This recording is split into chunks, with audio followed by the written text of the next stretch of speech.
Hello, hello, hello. What is up, YouTube, Facebook, TikTokers? Good to see you today.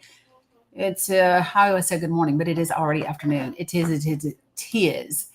Uh, hello, Kat. Hello, True Investment.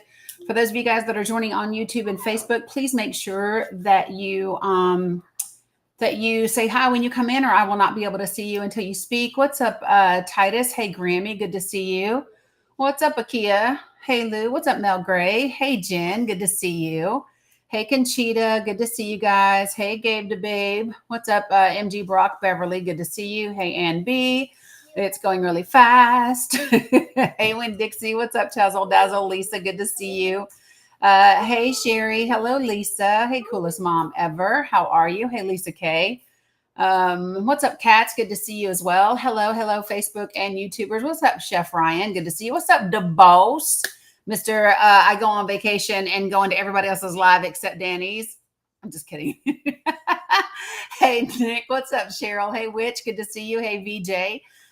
Folks that are on YouTube and Facebook, if you would like for me to say good morning, you have to speak to me, or good afternoon, wherever you are, whatever it is. Hello, Eric. Good to see you. What's up, Just Mo? Hey, Grammy and Marsha. I think I've captured most everybody that is joining. Hello, Milton. Hello, Astrid. So we are gonna oh yay, Mandy. Glad to see you. And you made it on YouTube. Good morning, Nance, or good afternoon, Nance. What's up, Kristen? Jennifer Cotton. Lady MM, good to see you as well. Hello, Yaya Jen. Good to see you. Been a minute. What's up, Lenny? Thanks, Donna Ski. Appreciate that. Yes, Chef Ryan, RIP Jonathan Joss, absolutely. What's up, Constance the Pink Panther? Hello, Deborah. Hello, Blue Nevada. All right, so what's up, Jen? So we got a lot to talk about today, and I'm going to dive right in. Let me go ahead and say to my mods, definitely handle things today, as you can see what the topic is going to be. And I really want folks to recognize, kind of what we are talking about, right? So I don't know who the person is. Thank you, Jen Yaya, who said Happy Veterans Month, but military and Veterans and Military Families Month is November. So it is not in June. So I don't know if you got like the wrong information, but no, November is National Veterans and Military Families Month. So just wanting to give you that. National Military Appreciation Month is from May 1st to May 31st. But yeah, it's not June. So, right, Conchita, happy Pride. Hey, Lydia MMQ. All right, so folks, listen, I'm going to say this. I'm going to say this clear. Hey, good morning, Misty. Good to see you, or good afternoon, wherever you are. So let me say this. Hey, Janice, good to see you all. Yep, Cheryl, we're going to talk about that website as well. I've got some stuff from it. So for those of you all that are new to me, I'm going to go ahead and I'm going to level set before we get started today. Hey, AP. So number one, please be respectful with your comments. Do not use slurs of any kind. I'm going to be particularly intolerant of that today, given the topic that we're discussing. So don't come in here acting foolish. You will be muted and booted from the live as quick as you can blink. That is a thing. Next is don't spam my comments. Okay. If you got something to say it once, say it twice. Don't say it 5 and 6 times because it's just not necessary. And then 7, yes, you can have one. 7, I said, good gosh, it's because I'm reading. But and then the last thing is do not type in all caps, because I reserve all caps for my moderators as well as for those that are vision impaired. So just be respectful above everything else, and then we should be able to be fine and have a great conversation, right? You don't have to agree with me. We can have conversations that involve, discourse and disagreement. We just do it respectfully. So we're going to do it that way. What's up, Nico? Good to see you. Good morning, Mary Shaw. Nice to see you. Hey, C, good to see you too. All right. So, one of the things that I hear a lot when it comes to pride is I hear people say, well, why do we need Pride Month? Why do we need pride? Why do we have to recognize? Good morning, Tech Lady. Hope you're recovering well from what am I saying? From surgery. So I want to talk today about why we need pride. I want to give you some historical context. Hey, Brandy, good to see you. I want to give you some historical context, and then I want to give you some immediate, up to date, accurate information. And then, as always, some resources for you that I will drop into the link tree when we are done. What's up, Mama Dukes? I saw somebody else that I wanted to say hi to. Jen Pen. All right, there you go. Hey, Rachel, good to see you as well. So I've now level set. Everyone should be on the same page. For my mods out there, I am very serious. Any slur, they get booted immediately. Immediately. So real talk about that. Tell Gabe I said hi. And so I'm not kidding with that, right? Because we just don't, we're just you were starting to have an anxiety attack. So yesterday, appreciate you, Brandy. So you forgot the caps request. No problem, Nance. Good morning, Teresa. Good morning, Thomas Griffin. Good morning, Natalie. So I want to say this. Hey, Sherry, the reason why I'm on today at this time instead of earlier when I planned to be, yes, Mandy Days, is because our physical therapy appointment yesterday afternoon didn't happen for a couple of reasons. And so we had to move it to this morning. So they had physical therapy this morning, and then I went to feed them and then came back and got myself together and got ready to go live. So sorry for the change in plans, but sometimes, I just got to be flexible. I got to be able to pivot and do things, right? So, hey, Linda, good to see you. All right, so let's talk. So, and let me tell y'all how well I planned for this conversation today is I literally have the sandalwood burning behind me. I have my little grounding stones here, all the things. Yeah, Jen Pen, we missed you too. So I want to start with people. When people ask, why do we need pride, right? We don't have a heterosexuals month, right? What's up, Sage? Hey, outsider, we don't do that. And so I wanted to provide a little bit of context and historical information, people, so that we understand why pride is necessary. So when you are the norm, when you are the default, let me just say that, not norm. Norm's not the right word. When you are the default, right? There's no need for special recognition because everything is already designed for you, right? Everything is already designed for you. When you go into, when you go into stores, there's already, men's and there's already women's, there's already his and there's already hers. There's already, Mr. and Mrs. There's already all of those things that are based on how you identify, right?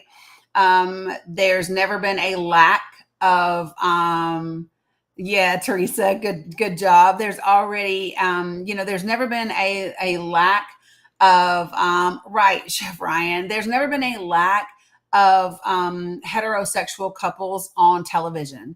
There's never been, you've never lacked in terms of that representation. And so there's no need to, when you are the default in terms of your representation, then there's no need to do anything to level the playing field, to equalize things, to give you adequate representation, right? And to feel as if you belong, because you already belong. The world revolves around you and how you normally are. And I say that as a cis heterosexual woman, right? That's how I identify. I am cis, I am heterosexual, and I'm a woman. So what does it mean to be cis? Cis just means that I identify as the gender that I was assigned at birth. I'm cis, right? I'm heterosexual, which means I'm attracted to males. That's it, right?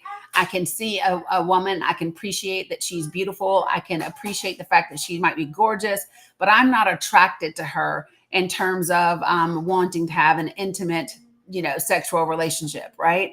So that is, yes, my shirt matches my background. This shirt was a gift to me from one of my incredible friends after I marched in their pride parade with him. And so he gave it to me before I left. And that was 2 years ago. And so I thought it would be appropriate today, as we talk about this subject, to just set the stage for everything, right? And for me, it's okay. So there are a lot of folks out there that have platforms that are simply saying, I support Pride. And that's great. And I think that's awesome. And I think that's incredible, right? Hi, my friend. I love you. I think that's amazing. I also think that there's value if you have a platform with a significant following to not just say, I support Pride, right, Amy? And I think there's value in providing people with information and accurate information. And maybe there's things that that they don't know. And so I think it's great if you just put up a video on your site and you say, I support Pride, I love my folks, I support the LGBTQ plus community. That's fantastic. And I would love to see everyone take it a step further and give other pertinent information that can be useful, right? Hello, what's up, Lions Queen? So hey, 2409 and Veronica, good to see you well. So I just want to say that if you do have a platform, please consider using it to provide information to people and not just to say, hey, I support folks. Because for some people, when you say I support the LGBTQ plus community, they just go, yeah, well, that's because you're a left-wing nutbag, blah, blah, blah, blah, blah. But what I truly believe is that the more that we understand each other, right? The more that we understand each other, then the less likely we are to support and create legislation that causes harm to each other. So I really hope that, I really hope that people consider taking it a step further. So I'm going to be using some terminology today. I'm going to be giving you some facts, and then I'm going to be putting this in a whole group on the Linktree for you to go and check out when we're done here. Okay. But the first I want to do is I want to go to an article that was written for the National Archives. So it's literally on the National Archives website. And I want to give you guys a little bit of information. So when you talk about why is Pride necessary and why do we need to highlight the acceptance of and the value of and the validation of individuals who are a member of the LGBTQ plus community. The reason why is because this country, like many others, actually had laws specifically against those individuals. Okay. So this is a targeted community. And we have to understand that if we have taken action, right, which Link Forest, hey, Shannon, if we have taken action to demonize a particular group of people, to make their life, not their lifestyle, but to make their life illegal, to make their life, quote unquote, perverted, to cause hatred towards a particular group of people, then we must take the same action. We must be as, have you ever heard somebody say your apology needs to be as loud as your offense, right? Thanks, Jeff Kennedy. I appreciate that. Have you all ever heard that saying? Your apology should be as loud as your offense, right? Well, no, that's not what this is about. It's all in the details. No, it's not. I'm actually a cis hetero woman. So no, it's not about my life at all. It is about their life. Now, if you want to talk about my lifestyle is one where I prefer to be active. My lifestyle is one that includes spirituality and meditation. My lifestyle is, gemstones and bracelets and grandkids. My lifestyle is something completely different than my life. And if you want to have a discussion around that, then we can absolutely do so. Okay. But I'm going to be very, very, I'm going to share this with everybody again. Remember, again, be respectful, folks. Don't use any slurs. Because you will be muted or booted from this live. I won't tolerate it at all. If you have legitimate questions around this conversation, you are free to ask them, and I encourage you to do so. And you have to do it respectfully, period. Right? So if you want to come on up here. There's a little request box. What's up, Alex? I was asking about you yesterday. And so you are free to come on up here and have a conversation. So Kevin Miller, I'm going to go ahead and send you a direct request. Nope, I said life, not lifestyle. It's important. You know, your title is It's All in the Details.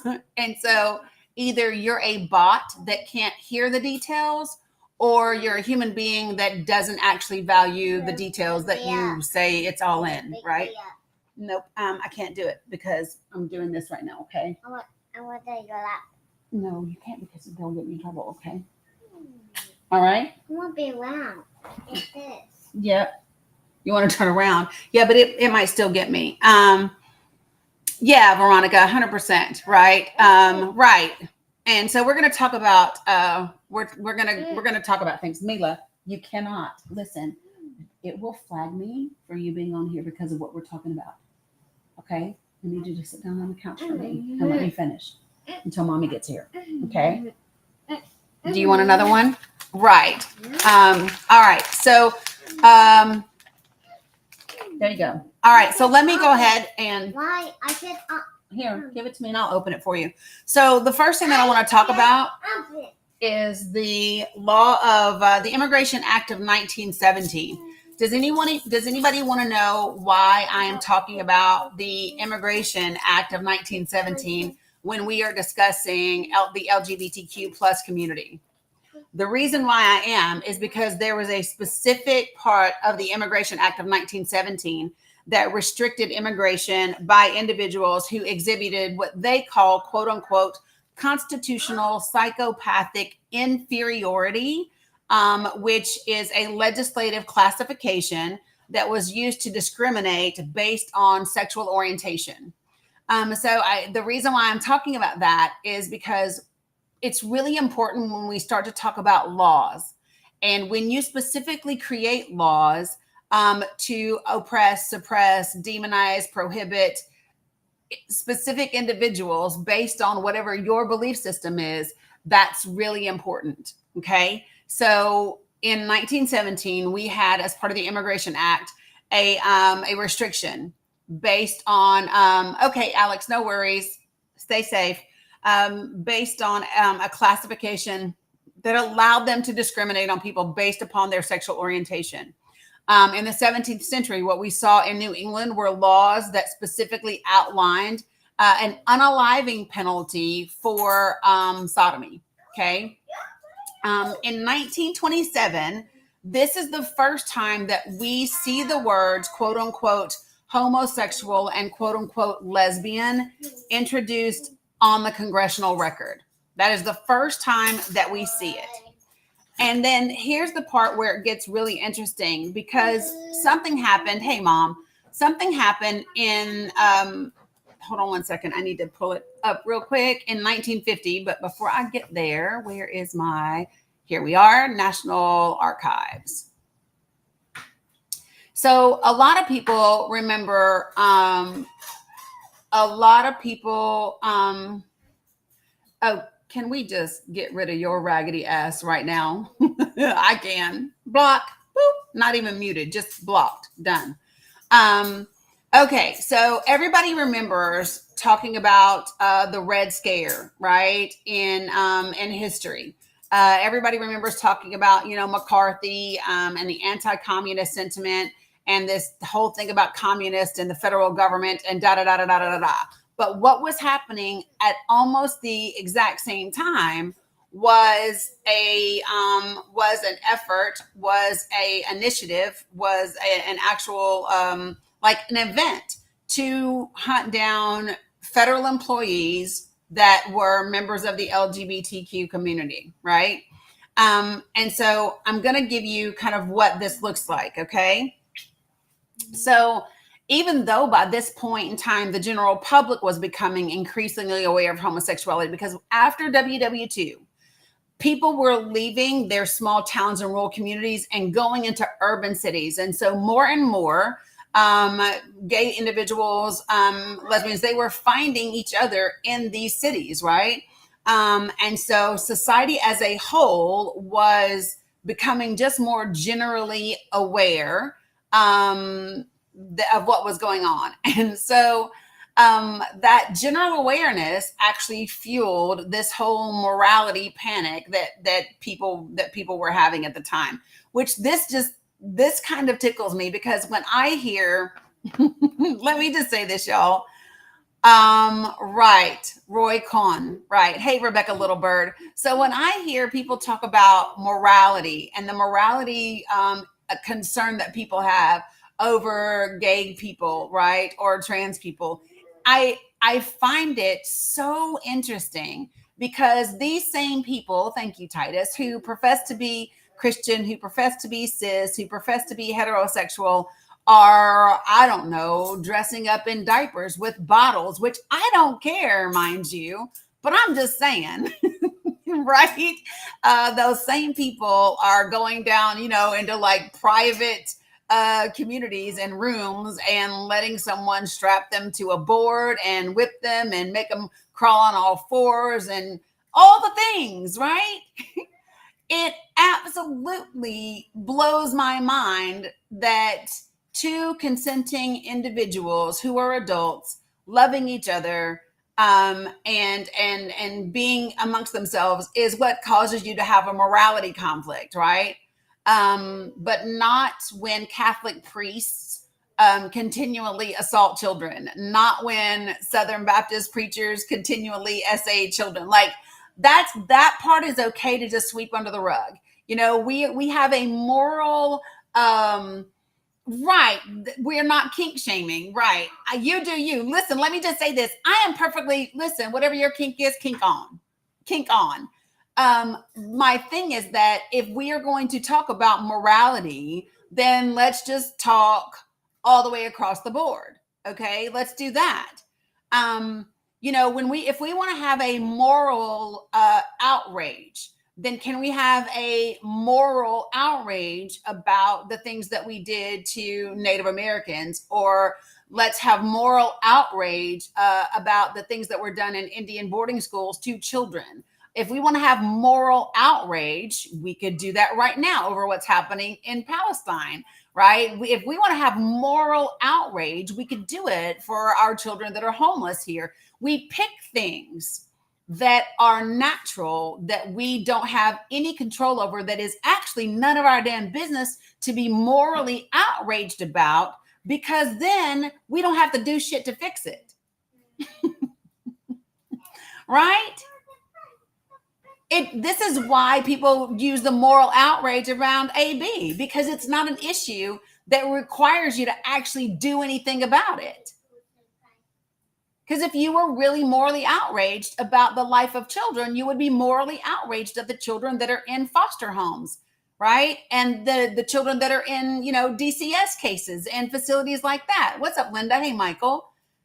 It's this selective moral outrage that absolutely flabbergasts me. But anyway, I went on a little rant there. Sorry, right? Right, Veronica, like choosing to be pro-birth, 100%.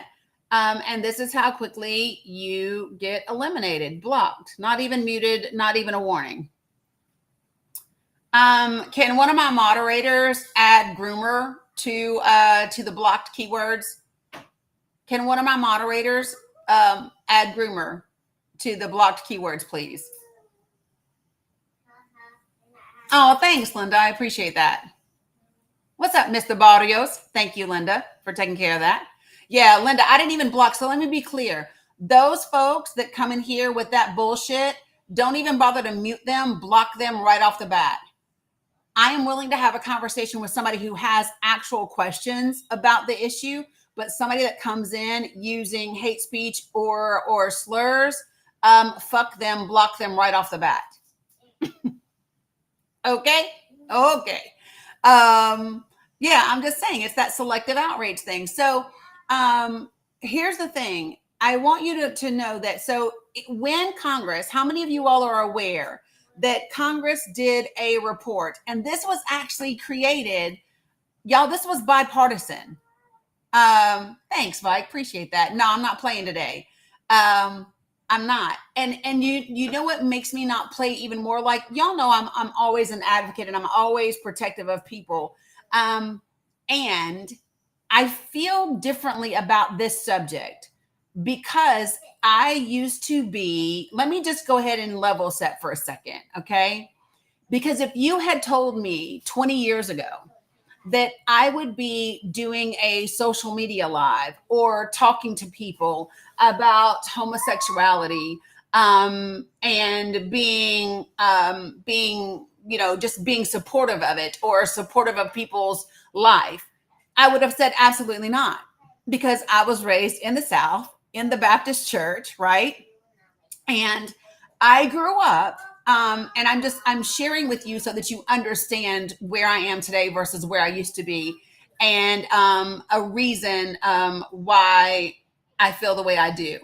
So before I block you, Tiger, I'm going to give you an opportunity to join my panel. Before I just flat out block you because of your apparent ignorance, I'm going to give you the opportunity to join my panel and have a conversation with me. If your answer is no, you don't want to join the panel, then you will be blocked.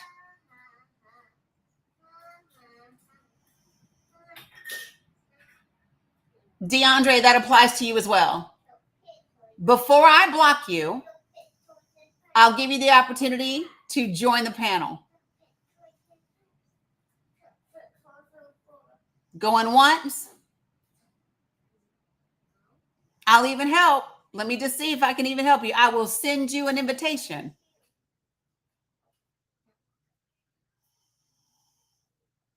Yeah, let's do that. Here, DeAndre, I sent you an invitation. Join the panel.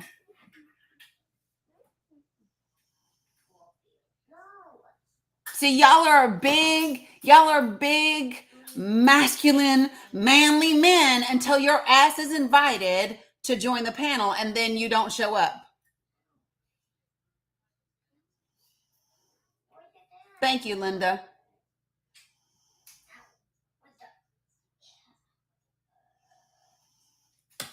Good afternoon, Nemesis. How are you? Big manly man here. I got a question for you. Sure. I'm serious, all right? Now, why does it seem like, women that are lesbians, let's say, are so angry? Why are you guys so angry? Do you think I'm a lesbian? Or just lesbians? Why?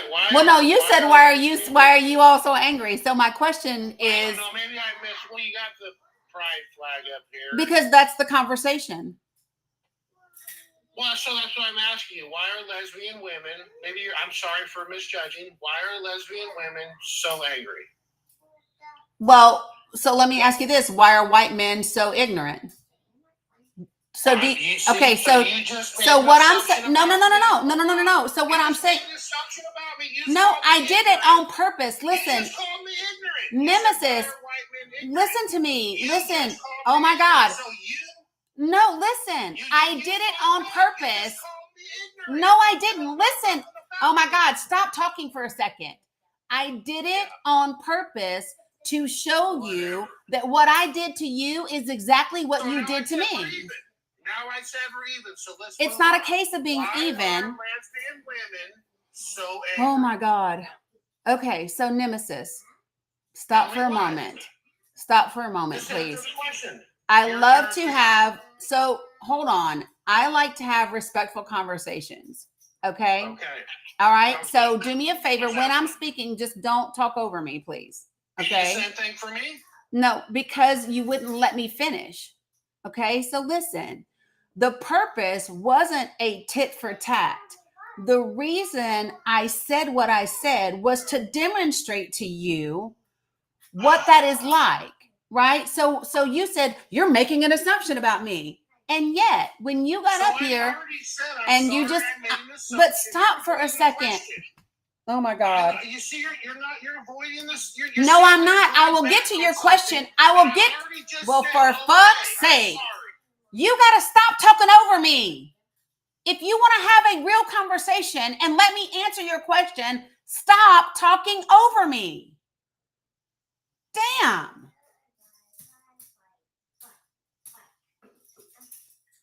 I sent you an invitation to come off of mute. Please let me finish my sentence. Okay?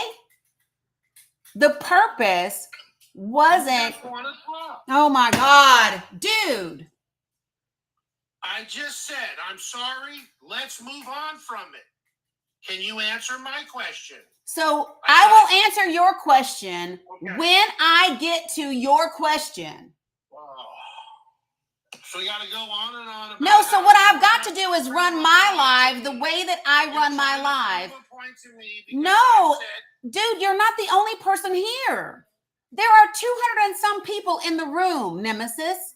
You're not the only person here.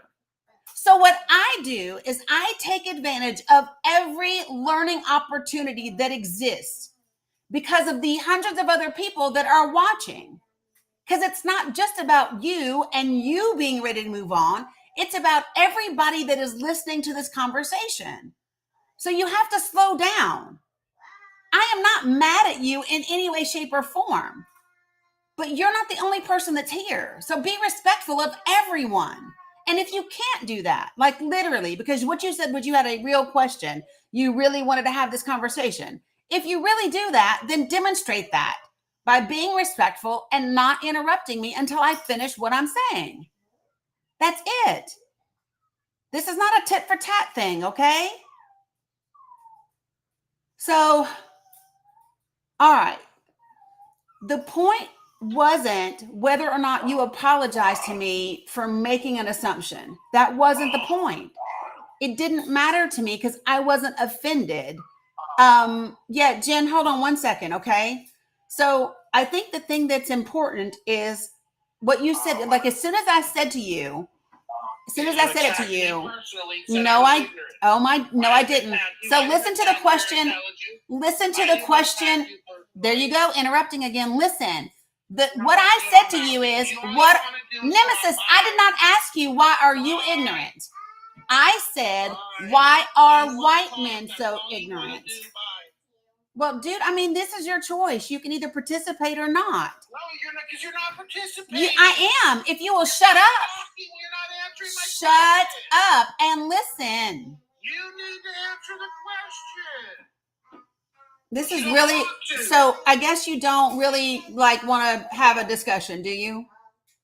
No, because you don't. No. All you want to do is talk over me and tell me about how you're going to teach me about. I didn't say I was going to teach you anything. You're trying to. No, I didn't. What I told you is you're not the only person here. When you see two people arguing. I'm not arguing. You wonder who the idiot is, right? I'm not arguing. It sounds like you are because you won't answer my question. No, all I asked you to do was stop interrupting. That's it. And I don't want to hear about your lesson on. Well, then you just can stop listening while I talk to the other people that are here. You're not the only one here. You don't want to have a conversation because you are angry. No, I'm not angry at all. Do I look angry? Do I look angry? You're the one that wants all this shit. Exactly. I'm not angry. You seem to be upset. No, I seem to be upset because you won't answer the question. No, you seem to be upset because you can't dictate the way that I run my live. I'm not trying to dictate anything. I just want But to you answer are. questions. But you are. What's the question? Why are lesbian women so angry? Okay, and I will answer your question how I choose to answer. You control and say, and because it's my live, Nemesis. Teach me a lesson. It's my live. Judge you. Now you judge me. See how easy it is. I'm sorry. Can we move on from that? No. And have the conversation. Not yet. And you want to talk about how the white man misjudged you and that's not what I said either. It sounds like because you said the ignorant white man, you called race out immediately. No, I didn't. Listen, here's the thing. If you would like to, if you actually shut up for a minute, you could hear something. If you actually listened, you would hear what I'm saying. Ignorant white man. No, I didn't call you that. Don't say that. No, I didn't call you an ignorant white man. Well, those are the words you used, right? No, they're not. See, now you're backpedaling. No, I'm not. Would you like for me to tell you exactly what I said? Yeah, tell me what you said. Okay, so the question that I asked was, why are white men so ignorant? Bringing race into the thing right there, right off the But bat. what does that? Men. No, but that's the question that I There are no have. white people. Let But- me educate you. There are no white people. There's Caucasians. There's Europeans. There's Italians. There's French. So they're just all white, huh? Matter of fact. So you want to educate me, but you don't want to be educated. You want to educate me, but you don't want to be educated? Into the question. I simply asked you a question. Right. And you got racial right off the bat. I did, absolutely. Ignorant white man. I did. I asked. No, I didn't call you an ignorant white man. You still said, why are ignorant white men? No, so I didn't. angry? I said, no, the fuck I That's what you didn't. said. No, the fuck I didn't. What I said clearly is, why are white men so ignorant? That's what I said. Exactly. Right. So why are you so mad? Why are you so mad at that question? Because you're a racist. How is You're that? trying to say something to me because I judged you as a lesbian and you came out with the racist right off the bat. I didn't ask you anything about you. You still said, "Why? I'm a white man." I don't know that. I don't know that you're white. See my picture, lady? What's your No, picture because right I now? understand that people come in all shades. I know people of all different, ethnicities that look Ignorant like white that. people in specifically, though. And it's Ignorant white people, also, not ignorant people, and it's not also, ignorant people, but and, ignorant white men. and let me just say this, on TikTok, I don't ever assume that people's profile pictures are who they are. Ever. Right, It's right, social no, media. But you still said ignorant white men. No, I Brought didn't. race into No, I the didn't. question. I said, why are white men so ignorant? Exactly. Why are white men so ignorant? So Thank you, so you're Kristen. saying that white men are ignorant. No, I didn't say they were. I asked you, why were they? Conversation. No, I said, why were they? Why not say, why are people so ignorant? Well, because I specifically wanted to know about white men. The way you specifically Exactly. wanted to know, the way that you specifically wanted to know about lesbians. So, That's the first thing your types are going to go to. so listen, you Being specifically racist. asked You're a question. racist with You racist specifically, opinions, you, and you think Nemesis, that you're stop gonna talking educate over an me. ignorant white You're man. just really disrespectful. Listen, you ask a question. Stop. You asked a question specifically about lesbians, right? Okay. So I ask a question specifically about white men, two different groups of Brought people. race into the question. It doesn't matter. Yes, it No, it does. doesn't. Why is race different than, why is different? So ignorant. Why is Why are race? black women so ignorant? Well, I don't know. I don't think so. I think, as a matter of fact, I think African women are the fastest growing segment of the highest levels of education and entrepreneurs in this country. I What think the hell black. does that have to do with it? Oh, and white people run this country. White people are the ones that made your toilets, that built your houses. No, You sir. know what? White Yes, people they did did. not build our houses, son. Yes, they did. No, they So did not. illegal immigrants did for the last 15 years. No, they But you know, didn't. I remember when I was a kid and I worked in the trades, it was all Americans, not illegal aliens. They're not people who illegal didn't deserve aliens. to be here. I didn't know Okay, ET so was we're gonna talk here. about white people built the world. You are live in. really mad. Why are you so mad? No, because you got racist right off the bat. I didn't get racist. I asked a question. Yes, you did. No, Why I are didn't. white men, which is what I am, so ignorant? So you were trying Did to you tell get say, did why you are get you as a homophobic white man off the bat? so ignorant? Did you get homophobic off the bat? And I apologize for that. You got a pride flag up here. And I said, I'm sorry. And- I misjudged you. You called me ignorant. I was willing to I forgive didn't you. call you ignorant. That's what's got you did. so mad. Ignorant white man. No, I What am didn't. A white man. No, I didn't call you ignorant. Now, if you would like, I will happily. Okay, hold on. So, Here's the thing. yeah, yeah. Okay, look. Can we just stop arguing about this and say, I'll say this. I am sorry for however I offended you. Now, I'm not offended. it's a serious question. It's a serious question because I live in the Northwest where we have a mayor and for the last 10 years since the last mayor, we have had women who were, lesbians, whatever. he's I'm not. trying to be nice.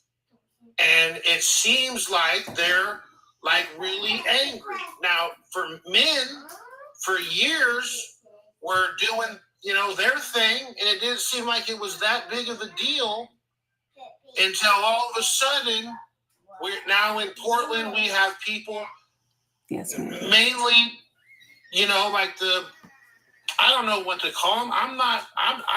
But they're out there. They seem to be. I think he got a phone call.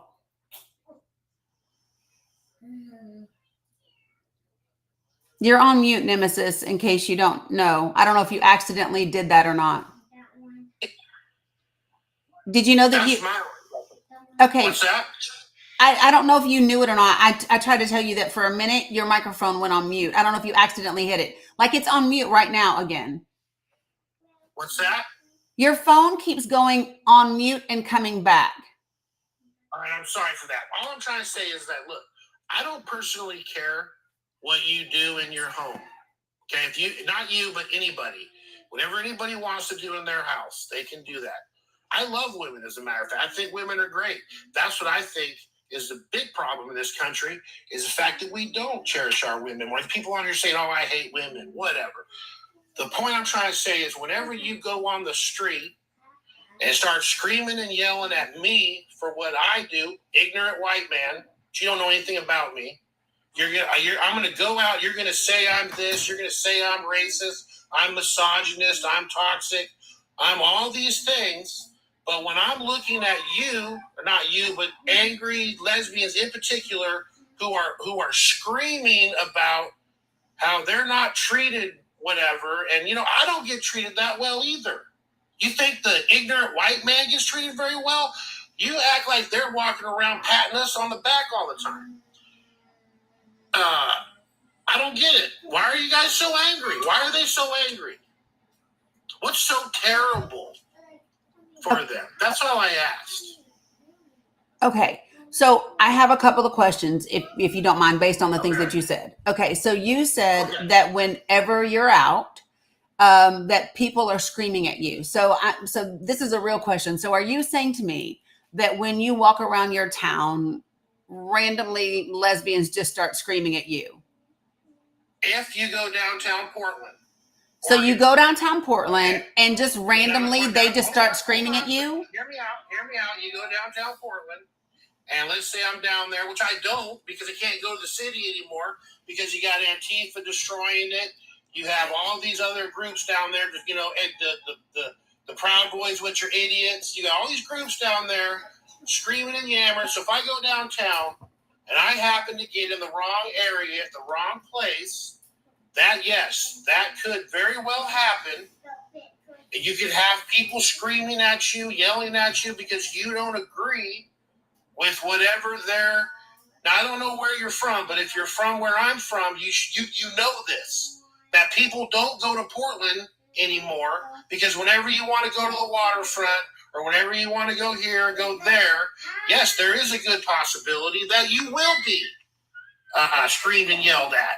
And by people who got multiple color hair, crazy makeup on. You haven't seen the TikTok videos and the YouTube videos of what happens in Portland? No, I know people who live and work in Portland, and I don't hear those stories. So, and I intentionally. Well, let me finish what I'm saying. I intentionally don't. So I don't know if you've ever seen it. There's a documentary. Somebody who remembers the name of it, let me know. There's a documentary that was made and done on HBO, and it has, I forget the guy's name. He's one of the like really well-known Republican strategists. I can't remember his name, but let me just. It's the guys that has something to do with media shit. I can't think of it right now, but anyway. One of the reasons why I specifically don't go to YouTube and things like that is because I actually know people, and I watched a documentary about the use of what they call deep fakes, right? Where there are so many things, and this is the thing that I don't think people realize about technology and how scary it can be, is because you can quickly do things with a video that looked like it really happened that didn't, right? Seen this myself. And I so live this was the there. question that I asked you. So let me ask you, but this is the I thing. live there. Right, I know, but here's what I asked you. When I said to you, I said, are you telling me that you go Yes, into it Portland? It Hold can on. happen, yes. No, I didn't I'm say telling can you, it happen. Wait, I didn't It say. has- It has happened. Yeah, there has been times, and that's why I stopped going. Can you let me We're finish back a to that. sentence? Yes, Lisa, you got it. It's After Truth. I That's just the name said of it. yes. No, I I'm just talking to said the yes. listen. I'm talking to the person in the I comments. understand. Yes, I understand. it's After Well, they're Truth. calling me liars and saying I don't know So, what I'm talking about. well, I listen, lived in Portland in my whole life, so how am I a liar? Nemesis, Your you people gotta are talking stop. shit to me. You gotta stop responding to the comments. There's 330 some, 340 people in here. Okay, you gotta. If you really want to have, trans people, oh my God, stop talking to people in the comments. Stop. Good God. Let me ask you a question. What year were you born? I'm in my 50s. Okay, so you're Generation X, just like me. I am. I'm Gen X. Okay, so you remember a time, just like I do, when this shit wasn't even a problem. What's right? a problem? When you say this shit, what do you mean by this shit? All of it. I don't know what you're talking to. I'm talking about, like, I when I was in high school, I remember there were people that were different. And, now that I look back on it, I can probably say, they might have been gay, which is fine. But that difference I remember one kid in particular, I can't remember his name, and they got him on the cover of our yearbook. And I'm pretty sure the kid was gay, okay? And everybody loved this kid. He was sort of like our mascot. He was kind of a hippie kid, nobody. And then when I kind of realized, dude was probably gay, I didn't care. But listen, can I was like, okay. Let me address what you're saying, though. Let me address what you're saying. This is a perfect example, and I'm so glad you're saying what you're saying. So first of all, let me say this. Folks in the chat, please be respectful.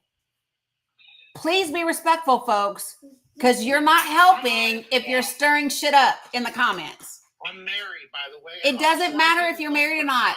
Listen. And I hate women, and I'm mega.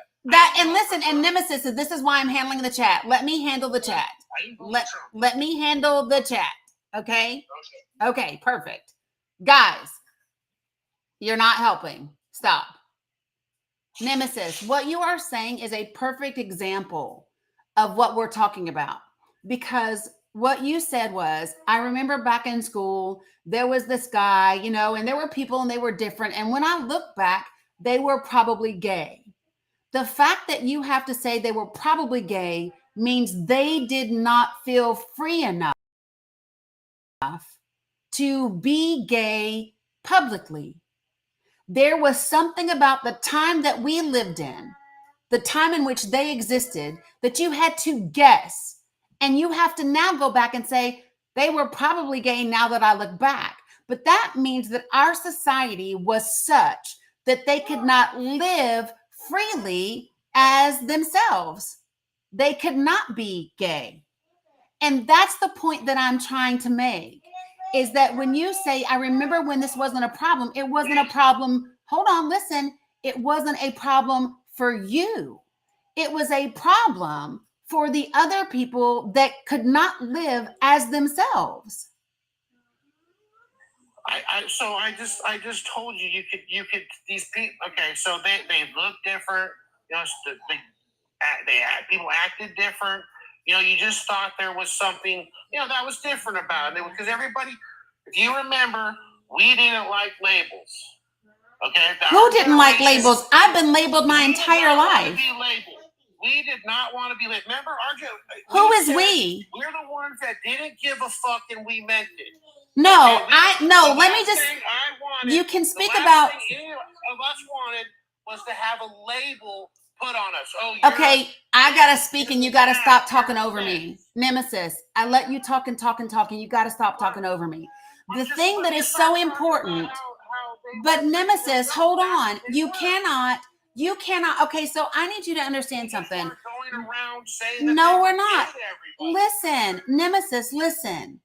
When you talk about Generation X, When I was in the Marines that was protecting all this shit, we used to say, "Don't ask, don't tell." It's not and it took legislation for that. So now I'm gonna get mad and I'm gonna tell you to stop fucking talking over me. Damn, I said it nicely 50 fucking times. I'm also a veteran. So you show me some fucking respect. Damn, I don't give a fuck what you're saying. Stop saying. Stop saying. Stop saying. Because now you're just being rude as fuck. And I'm tired of being nice. I'm asking you to give me respect and don't talk over me. Okay, well, I'm being nice too. Well, no, you're not. You're being rude as hell. So stop it. Wow. So the point is simply this. Listen, when you say Generation X did not want to be labeled and Generation X didn't want this, let me just say this. You are speaking about Generation X from your perspective. You have to understand, Nemesis, that you are not all Generation X. You're not. There are lots of different people within our generation, and they had a different experience of Generation X than you did. And the way that we benefit is to listen to each of our experiences as our person, as we are. So I know people in my generation who were gay and definitely could not live as themselves fully. I know people who still can't live fully. You want to talk about Generation X? I can tell you about me and my brother because I'm from the South. I can tell you about my brother in the 6th grade in Nope, I'm going to finish. Don't interrupt. Nope, you're not going to interrupt.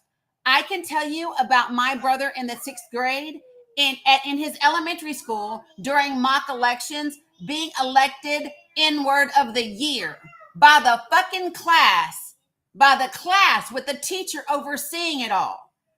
Right? So when you say we didn't want labels, we got labels, whether we wanted them or not. So the thing about this is you want to view everyone's experience through the lens of your life. And that is not the way that it works. It's not the way that it works. I have no idea what it is like to have been gay growing up in the 70s and 80s. I have no idea. I know what it was like growing up as me in a town that was 96% white and 99% Christian and Republican. I know what that was like for me, right? And so the point is simply this. If you really want to ask a question and have a real conversation, you got to listen with your ears. And you've got to listen to other people's perspectives and be able to try on what they are saying. That's the thing. It's not a problem today. So this is the thing. Everybody has valid experiences. I'm making no assumptions about you. I have not called you MAGA. I have not said you voted for Trump. I have not said any of that. None of it. What I have said is that you've been rude to me because you keep talking over me. I've said that, and I meant that shit with my chest. I really did. But I really need, if you want to have a real conversation with me, we can do that. And is what I'm saying about different perspectives and different experiences, even within the same generation, does that make sense?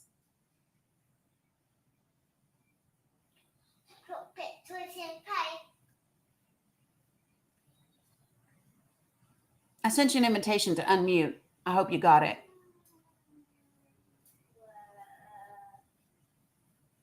Here's the thing. I'm full on, man. You know, it's cool. You got a different experience. Sorry. No, but we all do. You don't have to say sorry for my experience. You didn't do it. Well, you know, I'm tired. I'm not going to sit here. It's hard to have even, because you're not even, you know, I guess it's just different perspectives, like you said. But then I wanted to say that one thing I wanted to say was that I had to dig a hole with a black man and a Mexican and myself. Three of us. We laughed about it. We didn't have an Asian. And we lived in that hole for a fucking month. And I love those guys. We ate together. We damn near almost. But you and I together. both know We that. could have died together. But you and I both know that in the military, that's a different thing. When I see all this talk about how you're this group and you're that group and you're this, you and myself, if you're a veteran, we went and put our lives on the line. So all these motherfuckers can say, well, I'm in this group or I'm in that group. Okay, fine.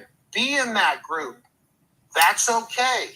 But when I want to go out with my wife and take her down to the Rose Quarter or go to the waterfront or go do anything in Portland or go to park blocks, or if I want to go out or try to, go out, there's homeless people, there's angry Antifa people. I don't want, it's a rough city that is supposed to be, that was very beautiful. And that's all I'm saying is why go be what you want to go be. I just don't need to know about it. That's all I'm trying to say.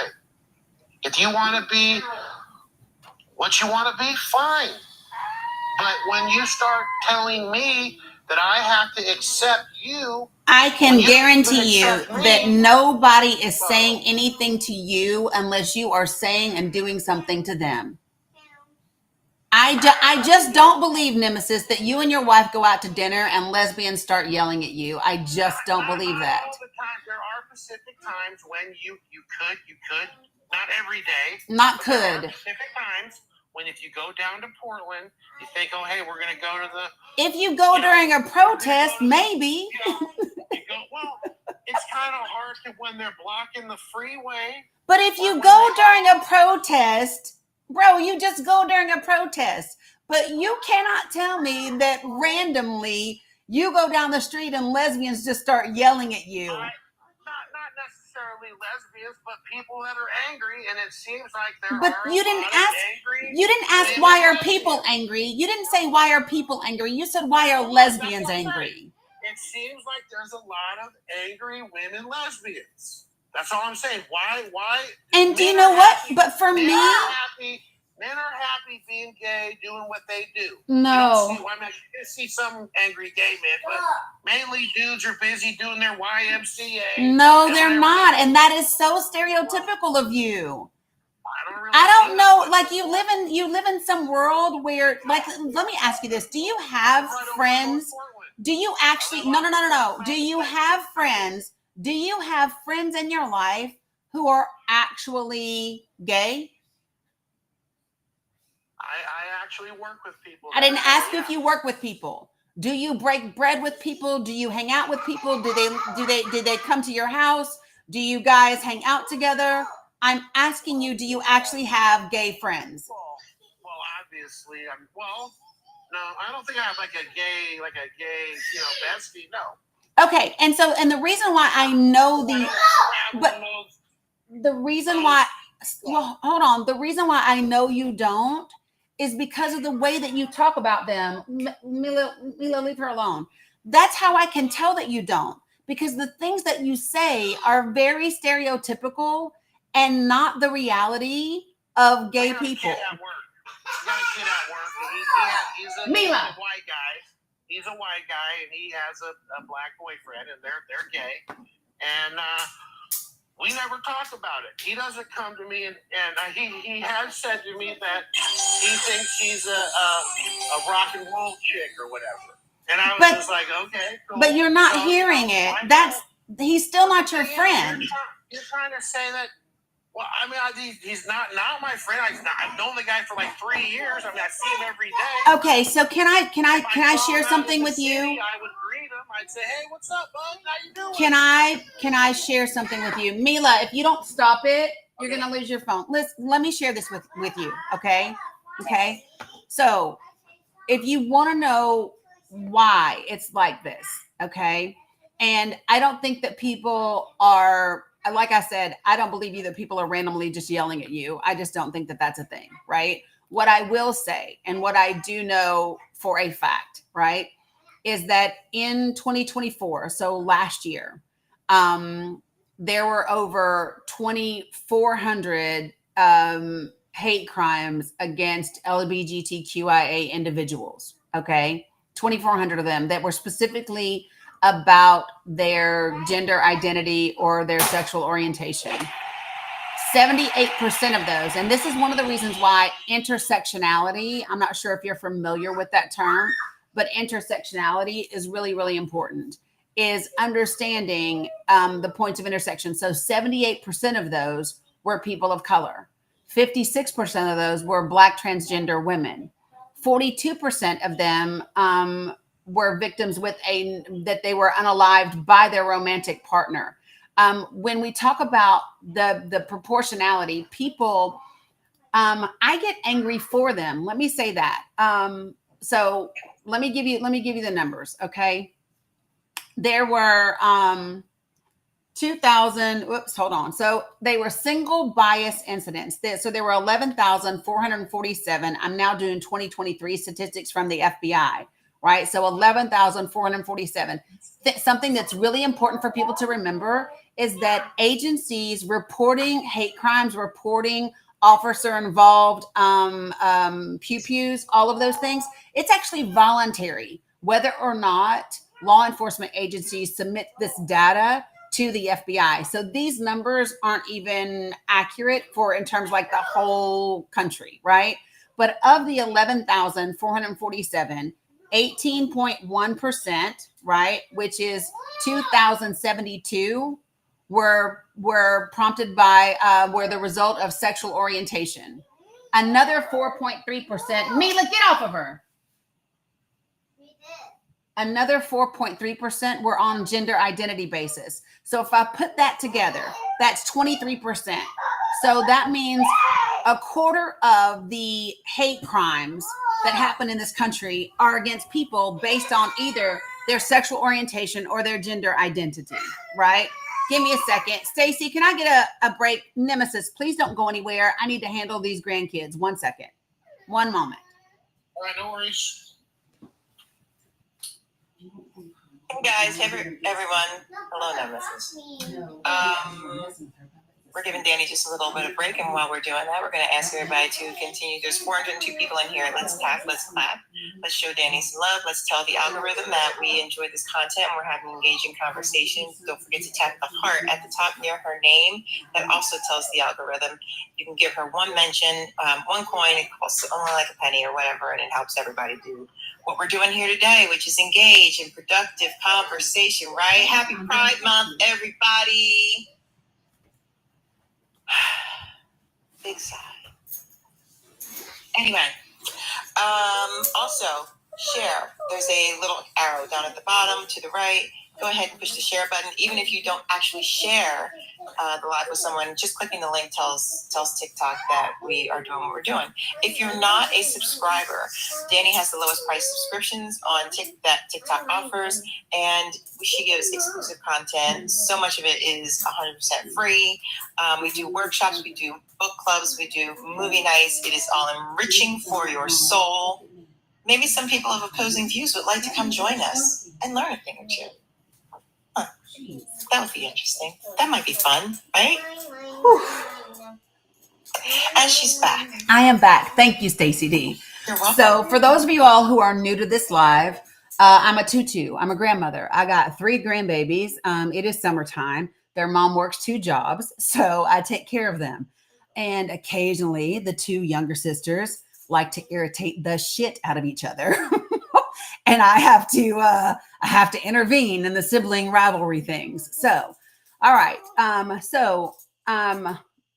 If we think about the fact that almost 25% of all of the hate crimes in this country are targeted at people based on their sexual orientation or their gender identity.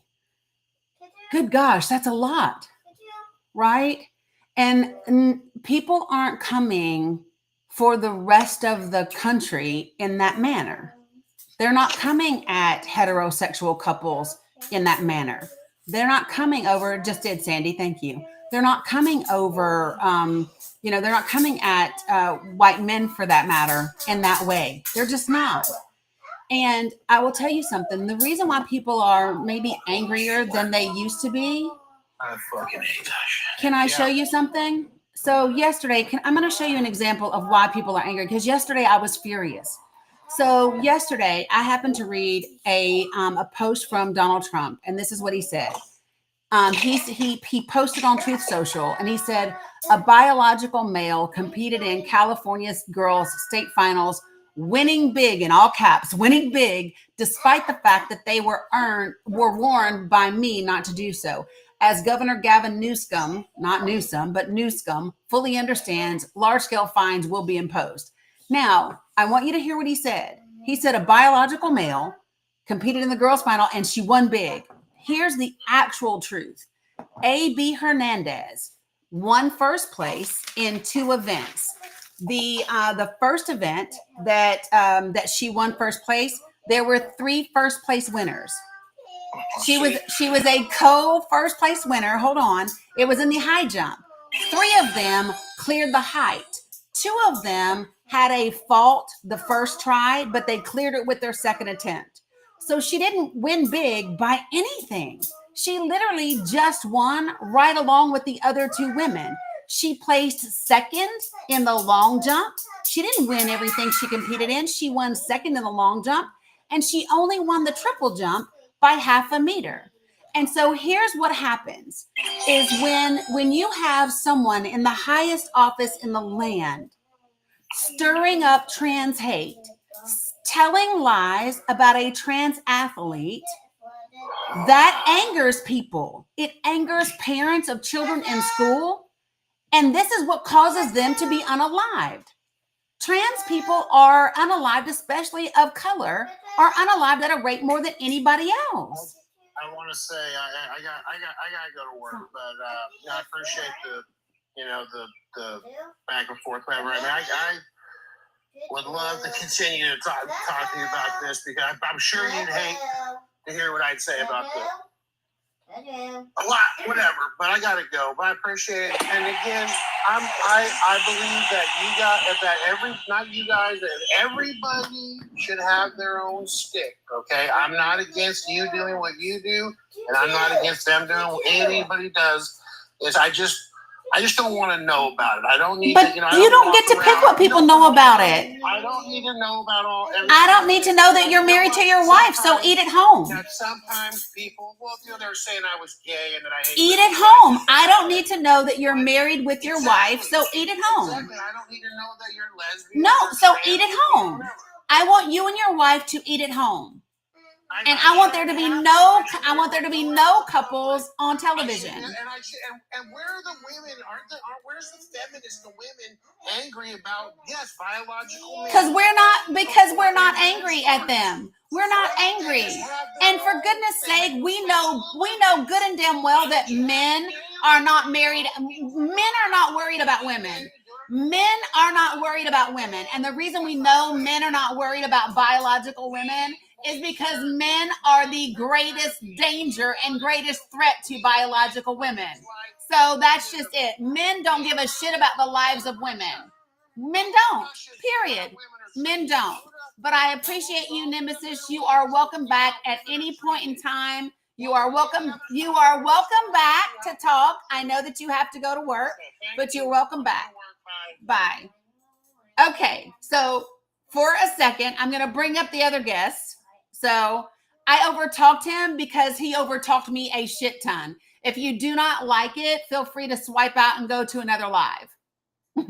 You have no idea what I've been through with that particular guest for a really long time. So, and I overtalked him because I was not going to let him spew hate in the manner in which he did. That is what I'm not going to do. All right? I'm not. And I need for you all to understand something. If you come in here being homophobic, transphobic, any of that bullshit, you will get muted and booted from the live. Not because I don't want to have a conversation with you, but because I'm not going to allow you to use slurs and be disrespectful. I'm just not. And if that means I have to talk over your disrespectful ass, that will happen. If that means I have to mute you or block you, that will happen. Right? It's just that it. I was very kind at first, and he didn't settle down until I cussed him the fuck out. He wanted to do that. I'm a Marine. Fuck you. I'm Army. You gonna stop the fuck talking over me though? And I was really nice. Like how I asked so many times. So, but no, because one average, the reason why you don't just boot people is because there is a learning opportunity for everyone in here. There is a learning opportunity when there are hundreds of people that are watching. Okay? So I'm going to bring some people up to the panel. I need you to go on mute for just a second because there is information that I really want to get out at the same time that we have conversations. If you don't understand why pride is necessary, if you don't understand why it is a life and not a lifestyle, and you want to come in here and have a conversation, you're welcome to do that. You are absolutely going to be respectful, though. You're not going to use slurs and hateful language because if you do, you will be booted from the live. Now, if you can't do that, then this is not the space for you. Okay? Well, just Suki, if you want to bring yourself up here and have a conversation, you can do that. If not, let me show you what you can do. You take your fingers, Suki, and you take your finger, you put it right on your phone, and you go, swoop, and that's how you solve your problem. You don't like the way that I talk? You just take your little finger, put it on your screen, and go, swoop, and then you can just leave my live. That's how quickly you can solve your problem. Thanks, Nance. Jesus. It get wild over here in TikTok land sometimes. All right, so give me a second. Folks, just put yourself on mute until I can get to you. Okay, please do that. Just respectfully, I request that you do that.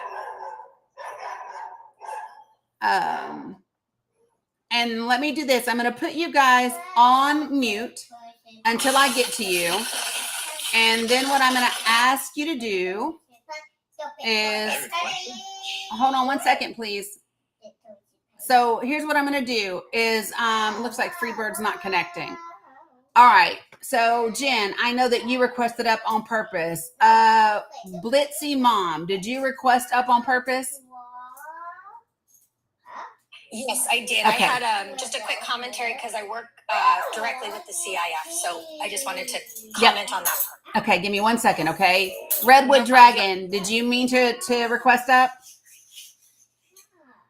Sometimes people tap and they accidentally request. Yes. Okay, got it. And what about W. Brooke? Did you mean to request up?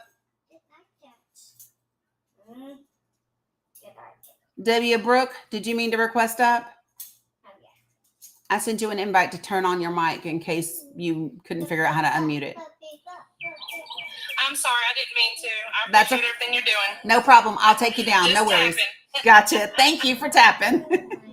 So this is why I take a minute and I check first, because sometimes people are tapping and they accidentally tap their way into the live. So before I go to the panel, and I'm going to go up the panel just like I did. I'm going to go Jen, Blitzy Mom, hold on, Mila, Redwood Dragon, and then Grumpy.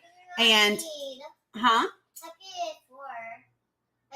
Okay, go in there, please, and I'll help you. Okay, well, go. Go in there, please. Okay, I got you.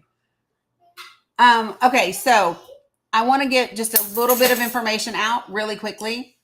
Dominic, can you help me, please?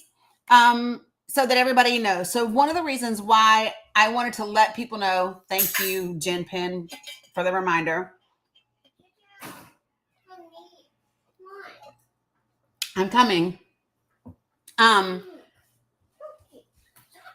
Where's she at? Okay. So,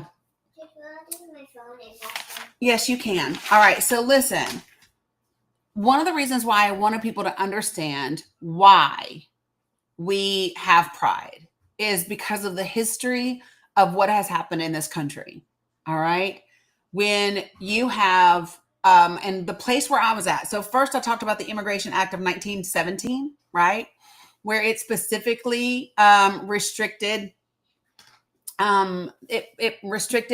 immigration by individuals who exhibit what they called at the time, quote unquote, constitutional psychopathic inferiority, which was a legislative term. It was a legislative classification that was used to discriminate based on sexual orientation.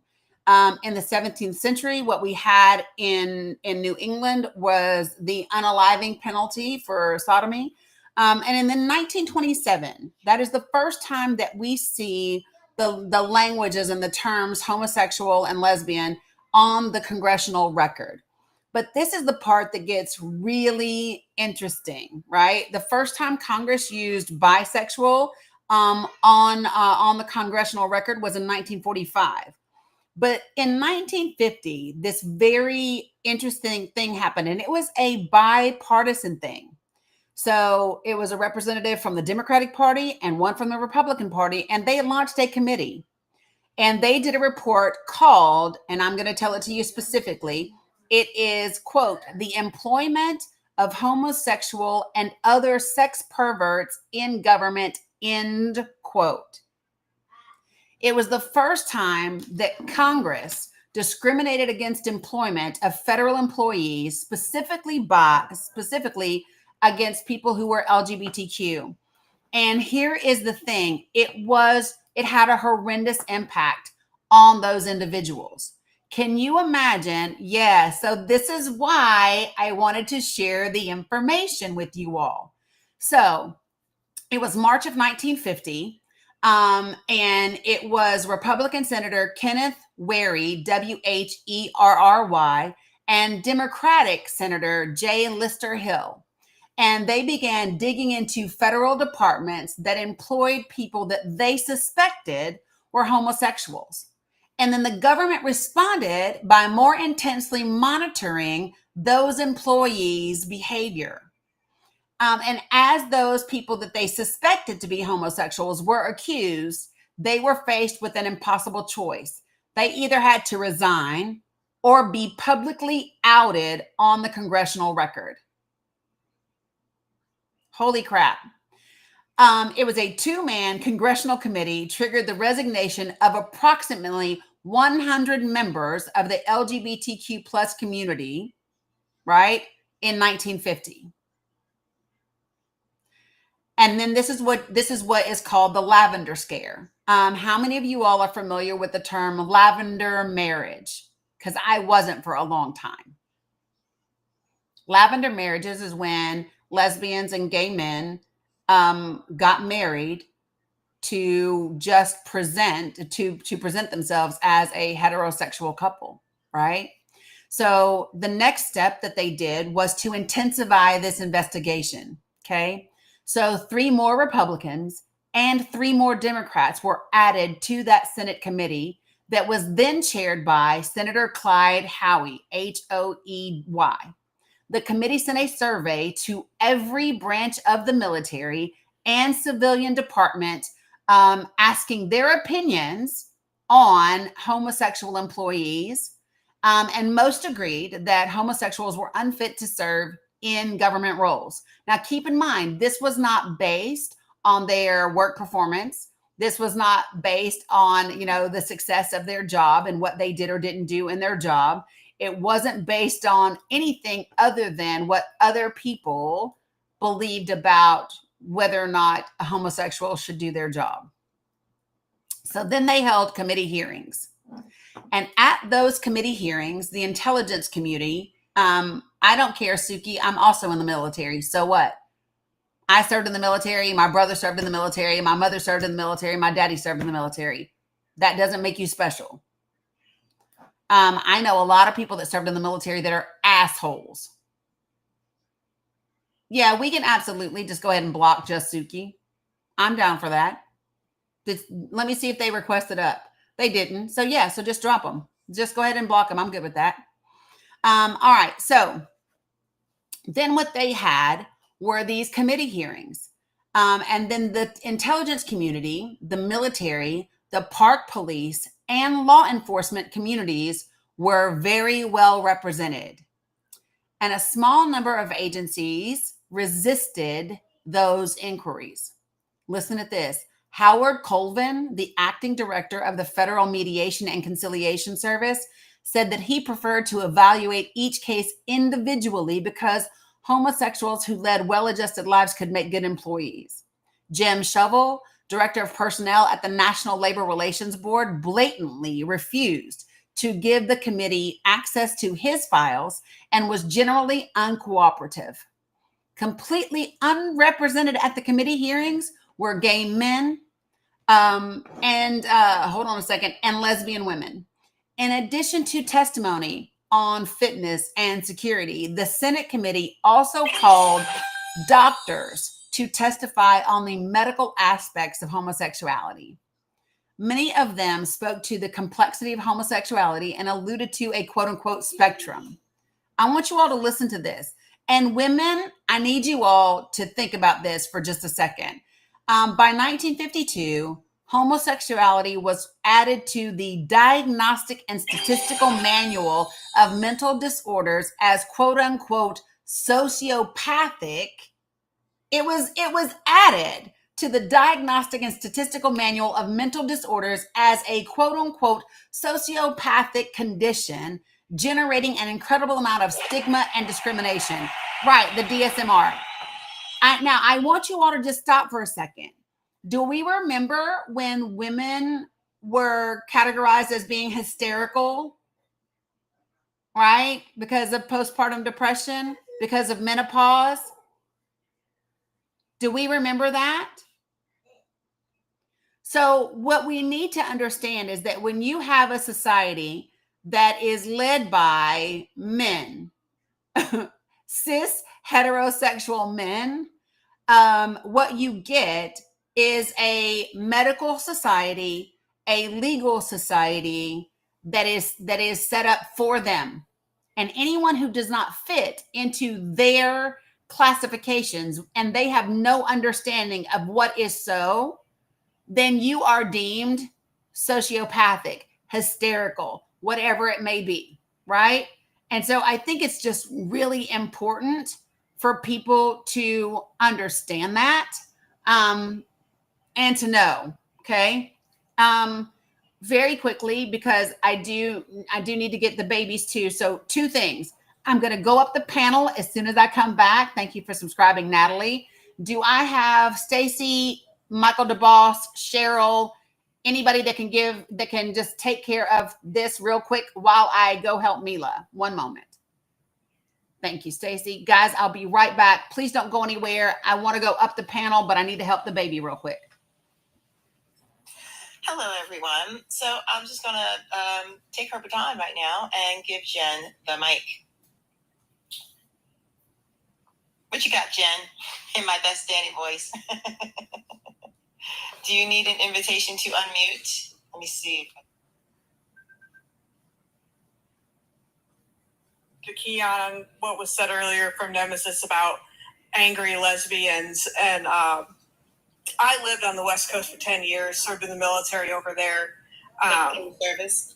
The reason why, in my opinion, and the things that have happened to me is because I was not able on several occasions to take my wife out to dinner without some straight cis male making some comment about, oh, if you just gave us one night, or you know, all those comments that are being made. Right.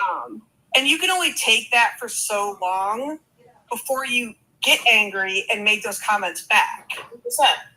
And now I live in Ohio, and, you know, it's a very red state. And when I go out, I have to worry now about being called out because due to my service, I got very sick, ended up getting cancer and having to have, my breast removed. And now when I go out, I get called trans and, you should be who you are instead of what you're appearing to be, because people don't know how to mind their own business.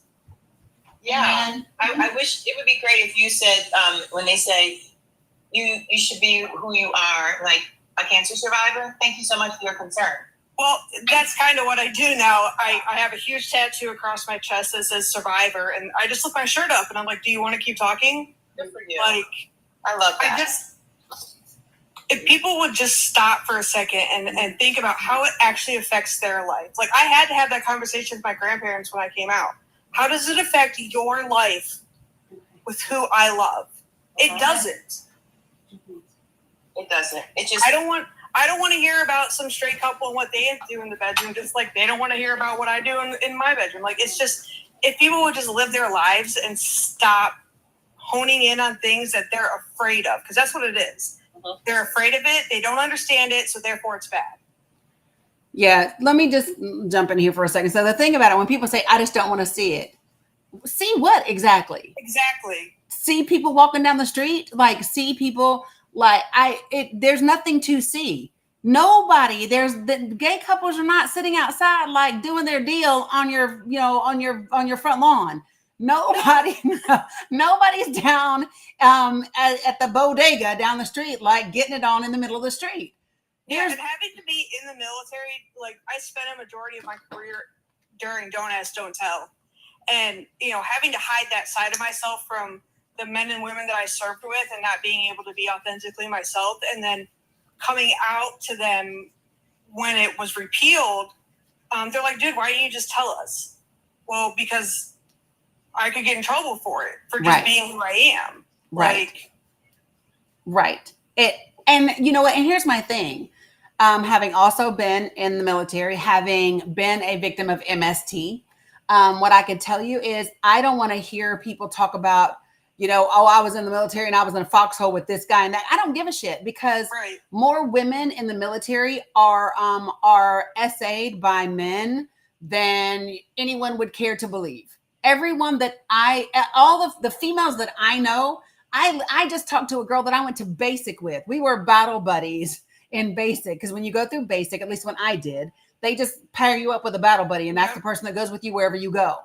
And literally we're having this conversation for the first time decades later. And she was like, girl, I was raped 3 times. Right. And for me, I can essayed or graped, I can match her number. And, so I don't want to hear when Nemesis says things like, why aren't women angry? Please don't start acting like cis heterosexual men give a fuck about women, because you don't. You don't care about cis heterosexual women. You don't. What I want to tell them was, it's like I was saying, like there's a reason why lesbians, and he specifically said lesbians, are angry. It's because when I would try to rock down the street with my ex at the time, and we would get catcalled, and it would be, just give us one night and blah blah blah blah blah. That's why we get angry, because we're just trying to live our life and go out and have dinner. Or when we get, crap said to us because of our kids, and you shouldn't have kids because you're gay and blah, blah, blah, blah, blah. Like, I've had to make it very clear in the last several years to several of my family members. Yeah. Either you support me or you don't. And if you don't, that's fine, but do not contact me, because I'm not willing to have that negative in my life with my kids. Right. If men really cared about women, they would not be our greatest physical threat. Exactly. And that's the reality, is that cis heterosexual men are the greatest threat to the lives of women. So I don't want to hear that. I really don't. The way that I combat that personally for me is by having conversations, because I have twin boys that are in their teenage years, and we talk all the time about how you treat women, how you treat human beings. Yes. And the respect that you show, and the compassion and the empathy, because that's the only thing that's going to turn, is that if guys start learning that earlier in their lives. 100%.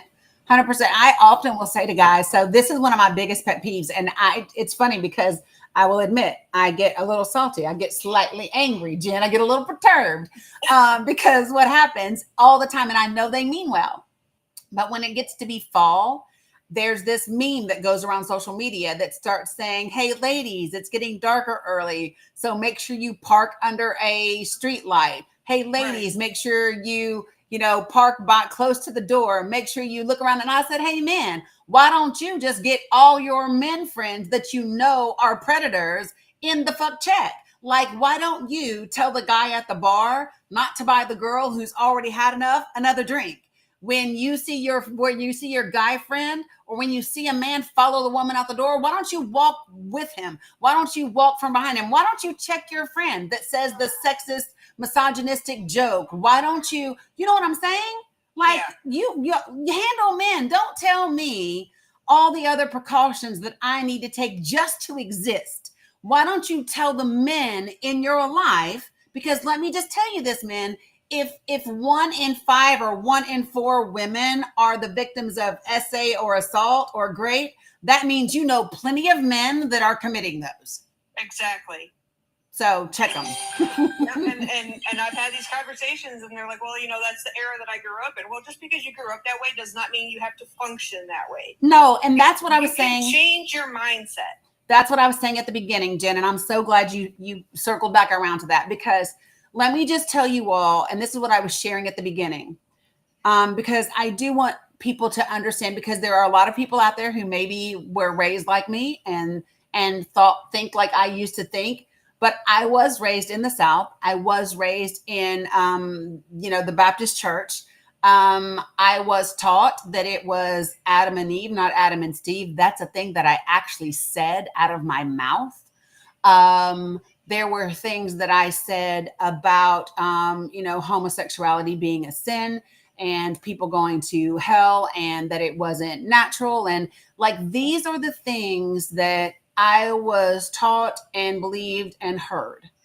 And at some point in my adult life, I would say after, I really got to start thinking about it, after about the age of, it was in my early 30s, I guess, mid 30s, even early to mid 30s, when I just started being around more people that were gay, right? Yeah. And I just began to have questions. Oh no, more than 10 years ago, Alex, about 20 years ago.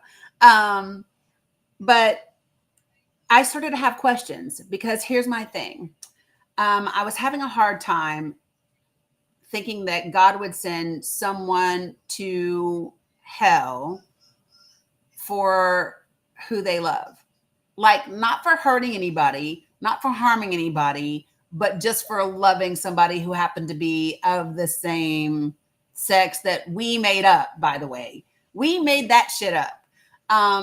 Which we're going to go into that more, about this idea that there are only two sexes and all of that. We will get more into that later.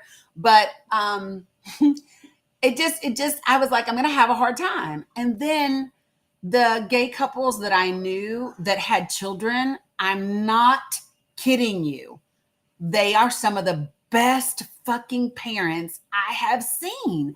And I think it's because, maybe because of all the things that they experienced as a kid. So like, my cousin Jackie and Emily, oh dear God, they're amazing. Jason and Carson, amazing. Jason and Carson wanted to give us dolls for Bella that, their kids weren't using anymore. I'm not kidding you. When they brought me the dolls, there was a Hispanic doll, there was an Asian doll, there was a black doll, there was a white doll. I was like, look at the inclusivity, right?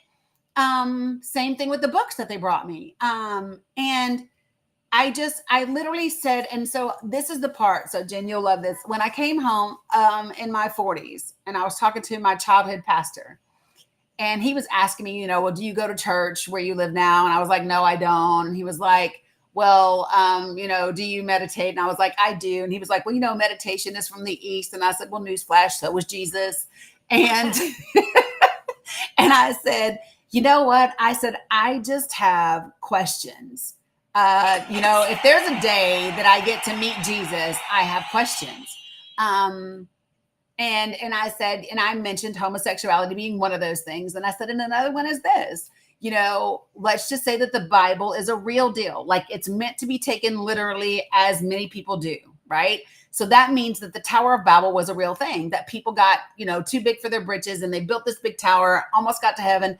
And God said, oh, no, and dispersed them to, all the lands around the world, and gave them thousands of different languages. And am I supposed to believe that that same God that dispersed all of those brown people, by the way, to all the parts of the world, that he only gave them one religion in which to find him, and it just happens to be the religion that white people used to colonize the world? Is that what I'm supposed to believe?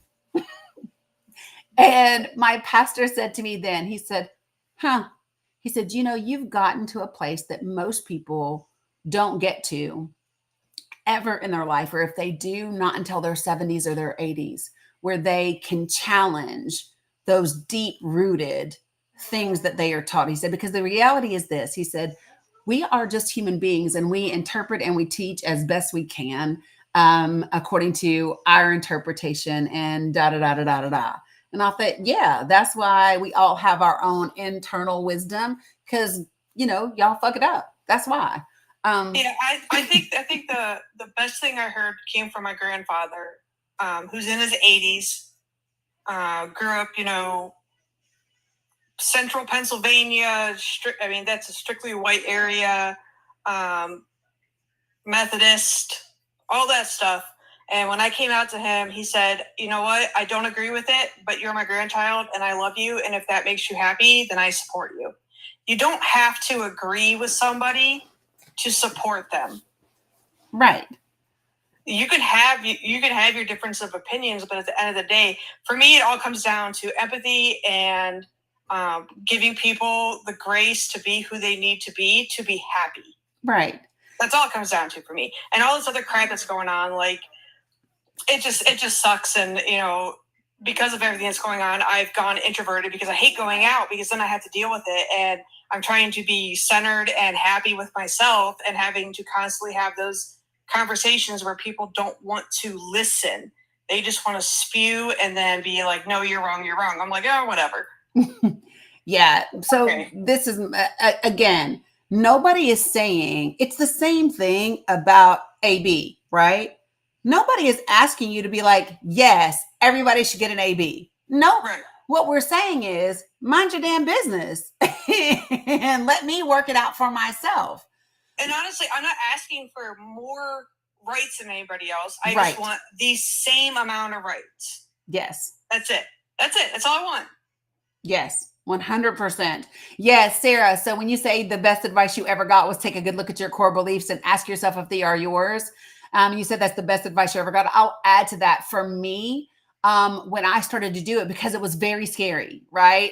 When when the consequence for not believing is an eternity in the pits of hell, questioning Christianity is scary, right? Oh yeah, it is.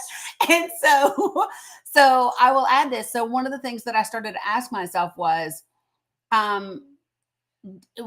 is it coming from a place of fear, or is it coming from a place of love?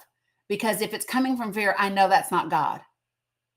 If it is coming from fear, that might be how somebody else's God moves, but it ain't how my God moves. My God comes from a place of love at all times. And so for me, if it's coming from fear, it is not godly, and it's some expectation or moral classification that religion has put on me and not God. And when people say, well, God is just, well, that's why God's justly self sent Jesus. So, and Jesus said that old law no longer applies. So you can leave all that other stuff back where it was. That's why it's called the Old Testament. Exactly. Yeah. I appreciate the time. I Yeah. gotta get going. Appreciate you, Jen. Really do. Come back. All right. So I'm going to move on up. Blitzy Mom, thank you for being patient. What you got for me? Hi, thank you so much for bringing me up. My name is Jen also. Blitz is my dog. I wanted to jump up here because I entered the, I have weird service right now.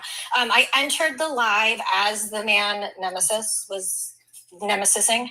And I wanted to address his comments and your comments about the CIF situation over the weekend, because I actually work in sports. I'm in California.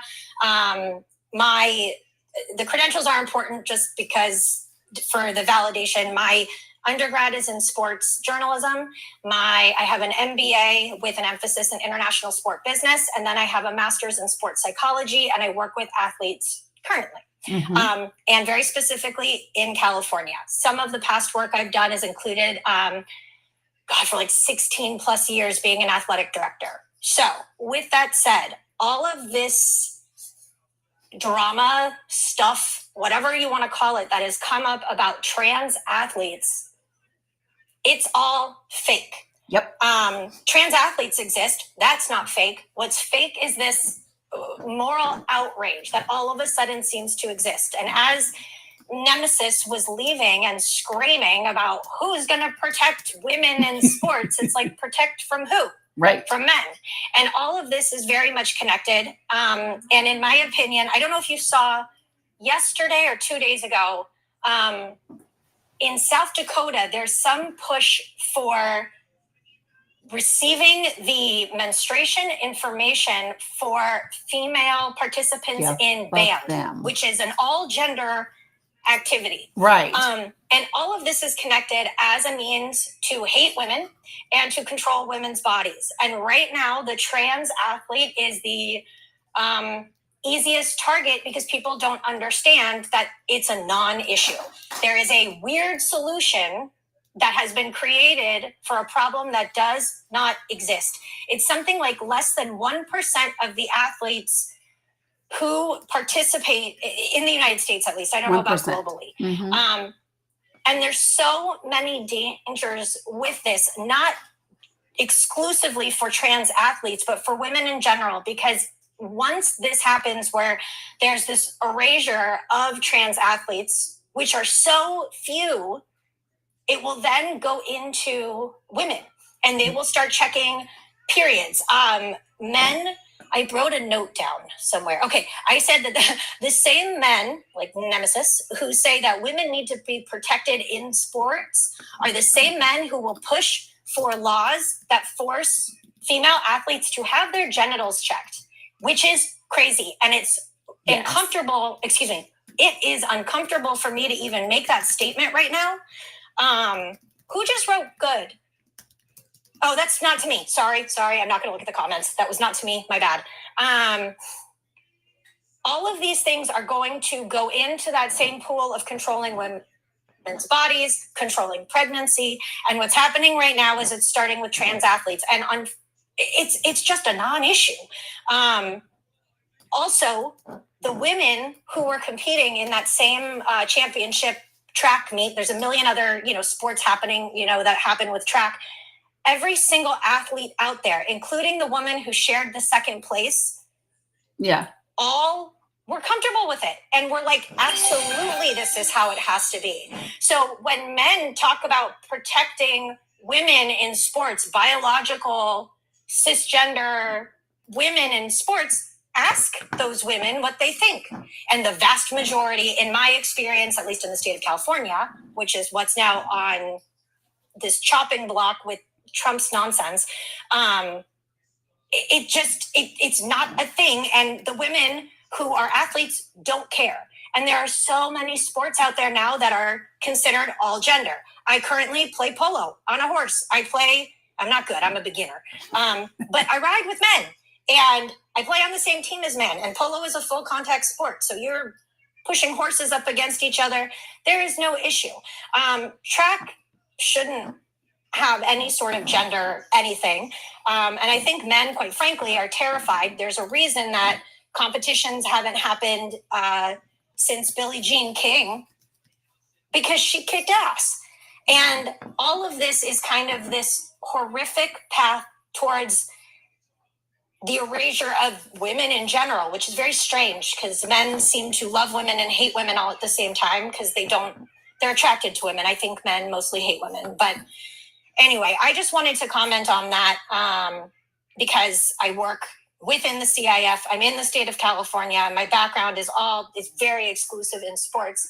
And the athletes that are supposedly being protected are like outraged that this is even a thing.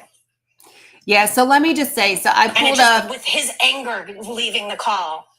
Yeah, so let me just I brought up South Carolina's it's House Bill 1260, and while what it doesn't ask for menstruation information, it does ask for the full legal name, right? Date of birth, social. It also does ask for sex as defined by another codified law, but it doesn't ask for menstruation information that I can find. I know people are saying that. Is this South is Dakota. that in I'm sorry, did you say South Carolina? South Dakota. South Dakota. Okay. Okay, yeah, that's okay. So thank you for clarifying that. Yeah. So it's South Dakota, House Bill 1260. I don't see anywhere that it says that. It does ask for sex, and sex is specifically so you're saying it's in Missouri. So let me just see.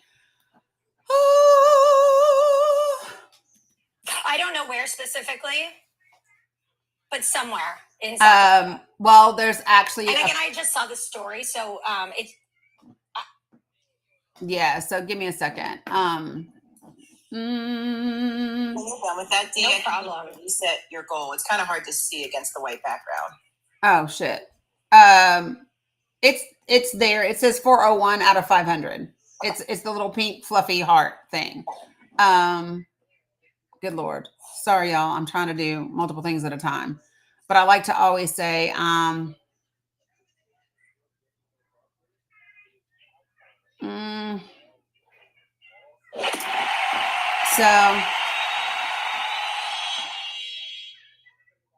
so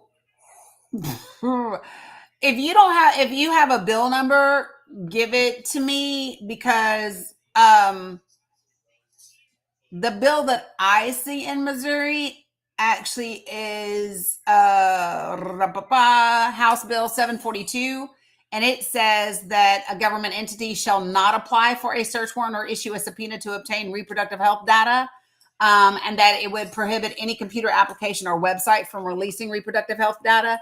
But that was in 2023. So if there's a new one in 2025, here's what I'll do, because I don't have my desktop like in front of me right now, and I just started following you. So when I get I'll go and take a look, and then I'll DM you with the link when I get off the live. And whether it's rumblings and whether they're actually doing genitalia checks, and again, I feel so uncomfortable saying that, but this is a direction that we're going. And someone in the chat asked a question that I do want to address, which is about athletes, not women, who don't get their periods. And that is so common. And so it's men don't and I'm not trying to be generalizing. So I'm going to say men like Nemesis that have zero concept of how any of this works, resort to anger when they don't understand whether it's the biology or anything else. And I just, part of it, it's scary just watching how these laws, so it's been, like I said, it's been over 16 years, and as an athletic director in California, mostly in San Francisco, which is, my liberal little bubble that I love, but I'm very aware that people are not like that everywhere.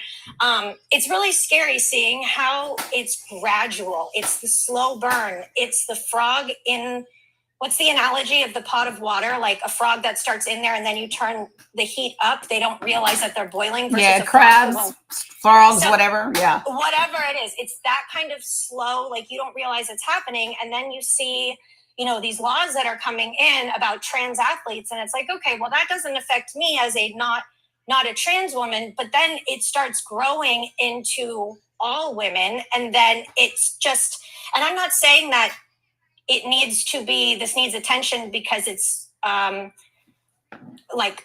will at some point convert into all women. It needs to be addressed right now for trans athletes because it is not fair what's happening, and there is no issue. And my favorite way to respond when people ask me, and people ask me in good faith, not anything like attacking me, but just because of my background, what do you think about this? My reaction is very short and sweet, where it's like, there's no problem. There is no issue. This is a made up solution for a problem that doesn't exist. we should be figuring out how these kids are fed at school. 100%. You know, so I just wanted to pop up here because I came across the live while I was scrolling, and Nemesis just made me mad. It made me mad. And quite frankly, when I popped in, I am bisexual.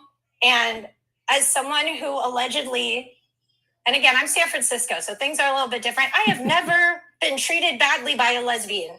And as a bisexual, people have said to me, oh, like, you know, lesbians are going to be mean to you. No one has ever been mean to me. So No. So that's what grabbed me in. And then he just made me mad. So Yeah. I really appreciate you bringing up the CIF thing. Yeah. And I think it's so important that we keep a finger on it for two reasons. One, because we need to protect trans athletes, And number two, because it will grow into all women and being in sports. And So- then, my last thing that I will say, which is my favorite thing to say to men, and take this, please, anyone who ever wants to use it. Right now, the NBA season is ending, and we are in the WNBA season. When someone asks me about NBA, I ask, are you talking NBA or WNBA? Yeah. And it sends their heads spinning. So Yeah. that's my favorite, like, passive aggressive. You talking men's or women's, and NBA is for both. Yeah. So 100%. Sure thank is. you for having me come up here. Appreciate you. You're welcome back anytime. All right. Well, and I'll go and find whatever that link was or that story. And it was a story, so it's probably not 100% accurate. It's just the leading into it. So I'll Yeah, go just ahead let me know and DM we'll take a you. look. And I definitely will. And I know that there's quite a few military personnel that are on here. I am not, but for those of you who are, I really appreciate your service. And that's about it. You guys have Appreciate a you. wonderful day. Thank you so much for letting me be part of this conversation. Absolutely. And yay sports for Yeah. everyone. Everyone. Appreciate you. Come back anytime. I want to say a couple of things for you guys, right? So first of all, Florida was asking for female students to have their form include menstruation information back in 2022. So this is not something that's new. A Florida school district was seeking to change the medical form, asking student athletes about their menstrual history back in 2022. So these are things that are going on and that people haven't been noticing and that we have to pay attention to. Now, my opinion is that I believe they want the menstruation information because they want everybody to have babies. That's what I believe the menstruation information is. That's what I believe that is, and they want to be able to criminalize people who don't. And the only people who do dumb shit like that are men, because they don't understand that women don't menstruate every month all the time. And you can menstruate twice a month. You can menstruate every other month. You can menstruate not at all. If you got different birth control, like, men are just not smart when it comes to this. And so that is why they should introduce zero legislation about women's bodies, because they don't know shit. How about we just don't legislate women's bodies? The next thing I want to give you all is the first documented intersex Olympic athlete was an individual by the name of Stella Walsh. She won a silver medal in the women's 100 meter in 1936. 1936 was the first documented intersex individual. Now, I've talked about this before on my live. I've put up information, medical information on Facebook before. If you are not clear what an intersex individual is, there's a lot of them. And what it means is that they have sexual development that does not fall into the most common categories. So they may have like an X chromosome and not a Y or a second X. They can have, because all men should not be putting legislation in about women's bodies. That's why I'm clumping all men together, because I mean all men. No man should be introducing legislation about a woman's body. That's why. Okay. Now, the first trans athlete to compete in the Olympics was in 2021. Her name was Laurel Hubbard, and she was a New Zealand weightlifter. Okay. But when we talk about intersex or DSD individuals, right, differing sexual development, those people can have differences in chromosomes. They can have differences in genitalia. They can have a lot of different things. So in Stella's case, she had ambiguous genitalia and chromosomes, right? There's Turner syndrome. There's a whole bunch of different ways that you can be an intersex or a DSD individual. Now, let me tell you one of the differences real quick before I get to Redwood. So people were really pissed at one time about Leah Thomas. And for Facebook, let me just say this. I can't see comments. It's not showing me all of your comments. I can see you all replying to a comment that somebody else said, but I can't see the original one. I don't know. But anyway, I just want to let y'all know that so you don't think I'm ignoring you. 1936, 1921, no, 2021. So 1936 was Stella Walsh. She was the first intersex individual. And Laurel Hubbard was 2021, the first trans athlete from New Zealand, was a weightlifter. Okay. Now, let me explain something about individuals who are in sports who are trans versus intersex. So what they did, and the reason why, so like Casamayor, let me just Casamayor,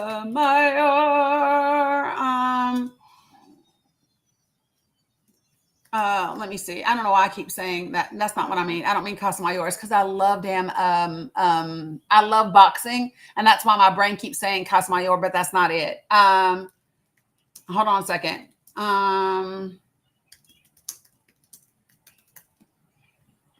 I saying her name? Caster Semenya. That's who I'm talking about. Holy geez. Thank you without justice. Semenya. My boxing brain was on. Okay. So let me share with you all the difference. People got mad about Leah Thomas having to win one of her races or two of her races in swimming, right, at the University of Pennsylvania. And a lot of Black folk were bringing up Caster Semenya. And they were like, yeah, well, why are they letting Leah Thomas compete, but they didn't let Caster Semenya? And let me tell you the difference between those individuals. Number one, Leah Thomas is a trans woman, which means she was born a male and has fully transitioned as a woman. Nance, you just go to TikTok and I am at the Danny Cook. You just look me up at the Danny Cook on TikTok. And so when Leah Thomas transitioned, so according to the rules to compete in sports, you had to be on hormone suppressing medications for a period of, I believe, a year at the time. Don't quote me. It was either a year or a year and a half. Leah Thomas actually took those suppression medications, you're welcome, Blitzy Mom, for 2 years before she ever competed. And when tested, her testosterone levels were actually lower than the biologically born women than theirs were. There is actually a range in which they fall into. And so Leah Thomas's testosterone levels were lower than the natural born women at the time that she competed. So there wasn't an advantage. And when somebody talks about her muscle and whatever, listen, in sports, athletes have always had differences in muscle development and performance. Some examples of that would be Shaquille O'Neal. His ass had a height advantage. Michael Phelps, he is known. His lungs have a different capacity. That boy was born to swim. His arm length, his lung capacity, all of those are different. So when you want to talk to me about muscle capacity and all of those things, those athletic differences have always existed within the same sex or not, right? But right. So men use testosterone. in their, so I'm just telling you that. So that's number one. The difference with Caster Semenya, she was told she could absolutely compete. And they wanted her because her testosterone levels are naturally in the range of men, which means she can use her muscle and her oxygen capacity differently than women. And so they asked Caster Semenya to take the same suppression to bring hers into the normal range of other women, and she could compete. She refused to do so, saying she was biologically born that way and she should not have to alter her body to compete. Therefore, she has not competed. Leah Thomas, who was born a male and then transitioned to female, did take those suppressions, and her testosterone levels are lower than the biologically born women competing. So that is the difference. And what I really would like for people to do is to just get the information so that you understand the differences about individuals. You have to understand the differences in what it means. There's a reason all of us aren't doctors, because medicine is complex. Biology is complex. So it would be great, right, if Joe Blow and Jenny Sue didn't start talking as if they are doctors who understand the biological complexities of the human body. That would be fantastic. Okay. Linda, thank you for gifting a subscription. Okay. Redwood. Shoo. Thank you for being patient. What you got for me? What's up, Scott? Redwood. Okay. Yeah, sorry. It took me a minute to unmute there. Yeah, no worries. Well, I almost got out of the box because what I wanted to say was almost word for word what the first Jen said. So I wanted to say it anyway. I decided I wanted to say it anyway because of that. Because I'm 60. I think she's younger than I am. I live nowhere near her, grew up nowhere near her. And my thought was, when the guy was talking, that it makes me sad that people such as Nemesis seem to have absolutely no clue how we got here. Right. Like when he's looking, like what's going on in Portland, whatever that is that he was describing, and he's wondering what the hell happened. This is the kind of question that so many people do not bother to answer. They just ask it into the air and never bother to answer how we got here. So we have a guy who said he just wants to be able to go out and eat with his wife, go out to eat, dinner with his wife, while at the same time telling me that he doesn't care what I do in my bedroom. Yeah. And it boggles the mind that he can't see that this translates into Redwood can't go out to eat with her wife, because if she does, she has to be accused of shoving something down his throat. Correct. Ask why I can't keep my sexual preferences behind closed doors, as if it's all about sex. Right. And has to worry about being raped because some guy thinks he needs to show me how it's done. Right. Or being told that I just haven't met the right man yet. And would a person like Nemesis of the world like to be told that they are only heterosexual because they just haven't met the right man yet? Right. No. Yeah. And he doesn't have to, he didn't have to grow up with a mom who wondered what went wrong with her kid. What did she do wrong? What happened? Because in that generation, none of these questions had answers, Right. And so I'll say this and then I'll listen or whatever. And that is just that it fascinates me that people will look at a behavior they don't like or understand and say, what is wrong with you? Instead of asking, is there any possible way that I can think about how we got to be where we are now? And I've heard it, talked about. It's the same thing with race, just to make the parallels that have already been made.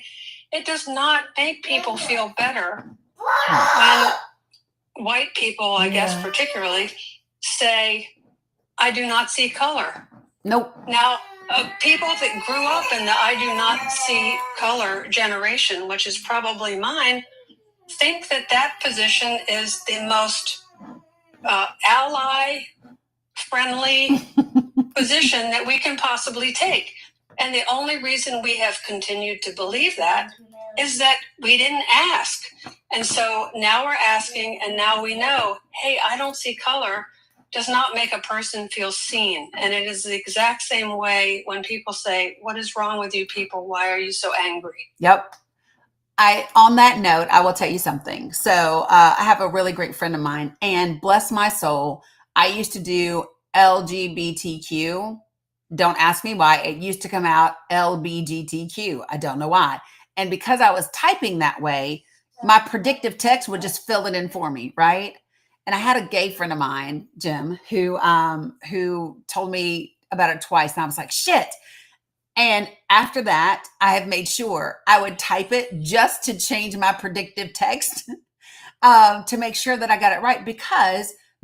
And what I didn't say to him, well, it doesn't matter. The letters are all the same as long as I get the letters in there. I didn't say that.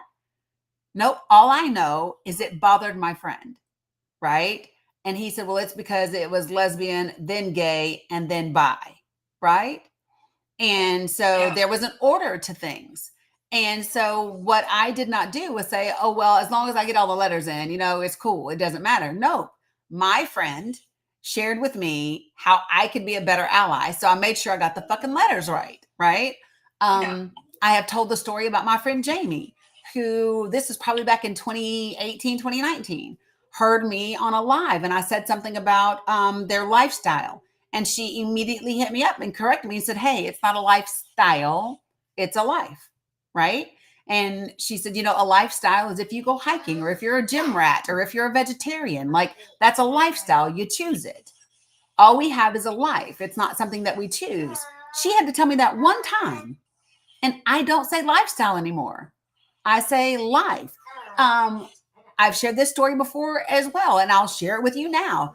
I'm Gen X. It is not my default to, yes, we use pronouns like they, them all the time. It's just also not my norm or what I'm used to when it comes to looking at a male or female that presents that way. They present male, they present female, and saying they, them, like the default is the he, him, her, him, right?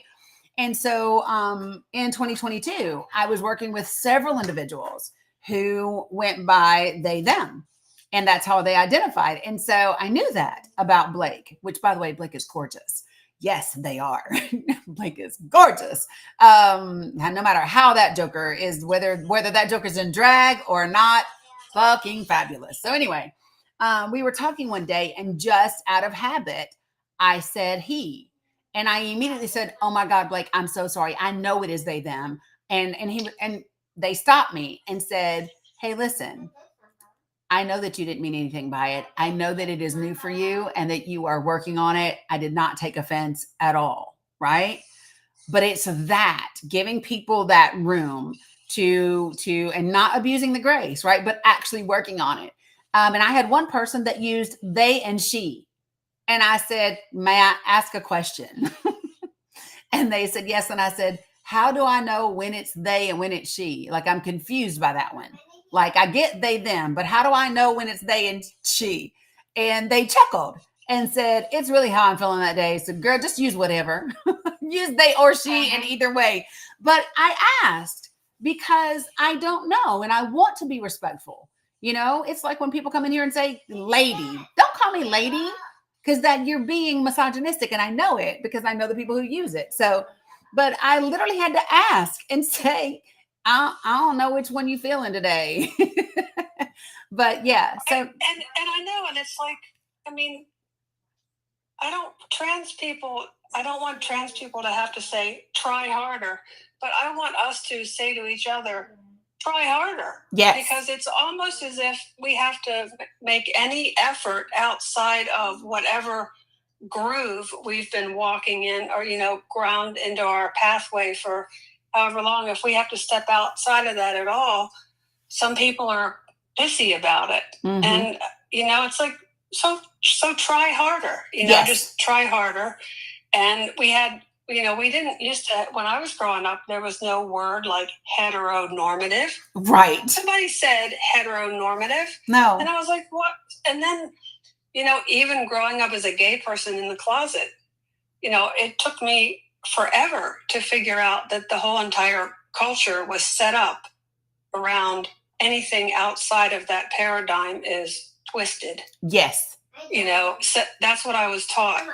Yes. And, all the people my age that are gay, or not all the people, but a lot of us have had to go through this whole, mental health, I don't know what to call it except for a shit show. Yep. A mental health shit show, trying to keep ourselves, on the planet. And luckily, some of us survived so that we could, get to the point where we're okay being who we are, and aspects of science and everything like that recognize the way that it is. I mean, I'll never forget when I came out to my parents, my father said, I want you to see a psychiatrist. And I said, I'm already seeing a therapist. Right. And he said, well, will you go to a psychiatrist? And I said, I'll tell you what, I'll go to your psychiatrist if you come to my therapist. There you go. And he came to my therapist, and they said, there's nothing wrong with your kid. And the book was closed on that subject. My parents did not dig their heels in. They trusted that information. They asked one more person, and that was our pastor.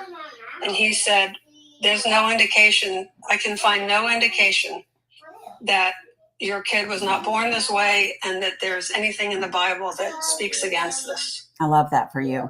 I love that your parents, I love that your dad actually came. You know what I mean? Like, it's sad that he had to come, but at least he did come, because there are others that don't, right? Right. Yeah. But I get it. I mean, they're religious people. They're not over the top. They're, they stayed home from church on the holidays, because that's where, quote unquote, everyone else went on that day. They were going year round, and they were born in 1932 and 1933. So it didn't surprise me at all that he wanted me to see a psychiatrist. Yeah, absolutely. Hey, Gunk. Yeah, and I'll share this, because you're leading me right to the next bit of information that I wanted to share with people. So first, I'm glad that you stuck around, because you said some things in addition to what the other Jen said, and it's all valuable. This is how we grow. This is how and this is the thing. It is our responsibility to do this work. I say this all the time, the same way that it is white people's responsibility to address racism. As a cis heterosexual woman, it is my responsibility to address transphobia and homophobia all day long, right? Exactly. It is not for you all to do the heavy lifting. And it's especially impactful for me as a woman of color, because though within our communities, within the Black community, within the Hispanic community, there is that is why Black trans women are at the highest risk, right? Because there's a lot of stigma attached to it within our communities. And so that's why it's even more important for us to do that type of work. So I appreciate you for sharing. Right. And thank you. Go ahead and drop me down. Thanks for talking. I got you. Thank you, Redwood. All right. So next, before I get to Cheryl, who I'm always glad when she blesses my panel, is I want to give you all a couple of resources. So first is hrc.org. That is the Human Rights Campaign. Amongst all of the other things that they address, they do address a lot of homophobia, transphobia, violence against those communities, and things like that. They do annual reports on the numbers. You can actually do previous reports that go all the way back from 2015 till to 2024. And then the trevorproject.org is another one that is a really great resource specifically around that. They updated the page that I'm on now in January of 2024. And I just want to give you some top line facts and statistics. The first website is hrc.org. So it's Human Rights Campaign, hrc.org. Okay. Now, when we talk about, like what Redwood Dragon was just saying about being asked, what's wrong with you? Or what did I do wrong? How did you turn out this way? Right? The mental impact that has on our children and even into their adult years is ridiculously important. And when people say, why is it necessary for us to have pride? It's to understand the history that I've been talking to you all about, right? And to understand the impact today of people's unwillingness to be inclusive and accepting. To be inclusive and to be accepting does not mean that you have to be approving. Nobody is asking for your fucking approval. Nobody needs it. What we want, what people want, is to not be demonized and criminalized and discriminated against for being something other than what you are or what you think is appropriate. Okay. Awesome. Okay. So, unaliving one's self is the second leading cause of unaliving among young people ages 10 to 14. I'm going to say that statistic again. Unaliving oneself is the second leading cause among young people ages 10 to 14. The third leading cause of unaliving among 15 to 24-year-olds is unaliving oneself. So it's the second leading cause for young people ages 10 to 14. And it's the third leading cause of young people ages 15 to 24. And that's according to the CDC in 2022. Lesbian, gay, bisexual, trans, queer, and questioning or non-binary plus people are at a significantly higher risk. They are 4 times more likely to attempt unaliving than their peers. Did you hear me? LGBTQ plus young people are more than 4 times as likely to attempt unaliving themselves than their peers. The estimates are that more than 1.8 million LGBTQ plus young people ages 13 to 24 seriously consider unaliving themselves every year. And listen to this, at least one LGBTQ plus person between the ages of 13 and 24 actually attempts to unalive themselves every 45 seconds. I'm going to say that last part one more time. Listen, folks. LGBT plus young people between the ages of 13 to 24 seriously consider unaliving themselves every year. And at least one of them attempts to unalive themselves every 45 seconds. And it's been 1.5 years since these stats were updated. From my corner, so sorry. The Trevor Project's 2023 National Survey on the Mental Health of LGBTQ young people found that 41% of the LGBTQ plus young people seriously consider unaliving themselves in the past year, and including roughly half of transgender and non-binary youth. One of the things that the Trevor Project talks about is the importance of intersectionality.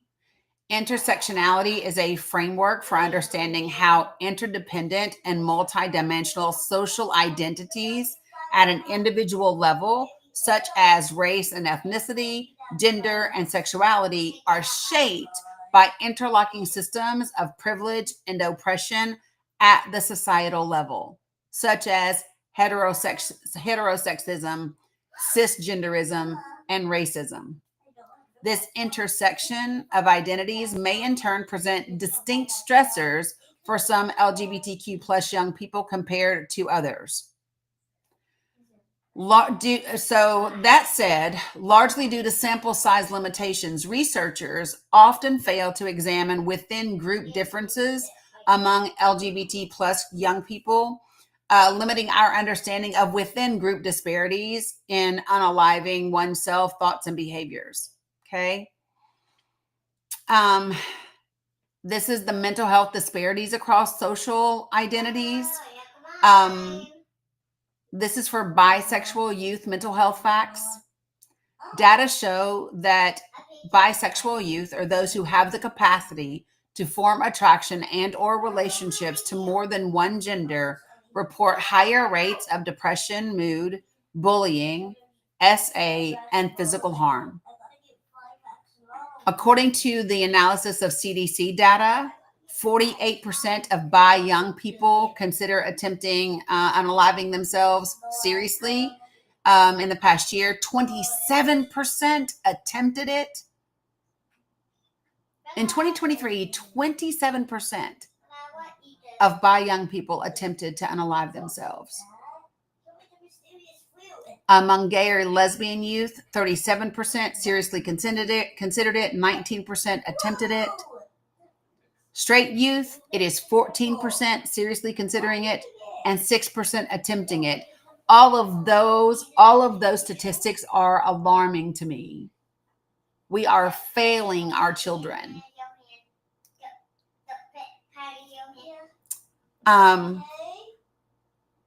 There's a lot more. Like I said, I'm going to put all of these links into the link tree for you all, but I wanted to give you some of them while we were live because people don't talk about them enough.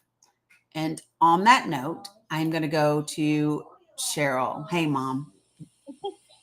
Hey there. I'm going to talk fast because I got to get my kid to an appointment here soon. And I think I'm finally cooled off. It takes me a long time from this. Yes, I was hot. I had to step out for a while. But I'm going to actually go in kind of a different direction. And it has to do with the intersectionality of some of this. Yep.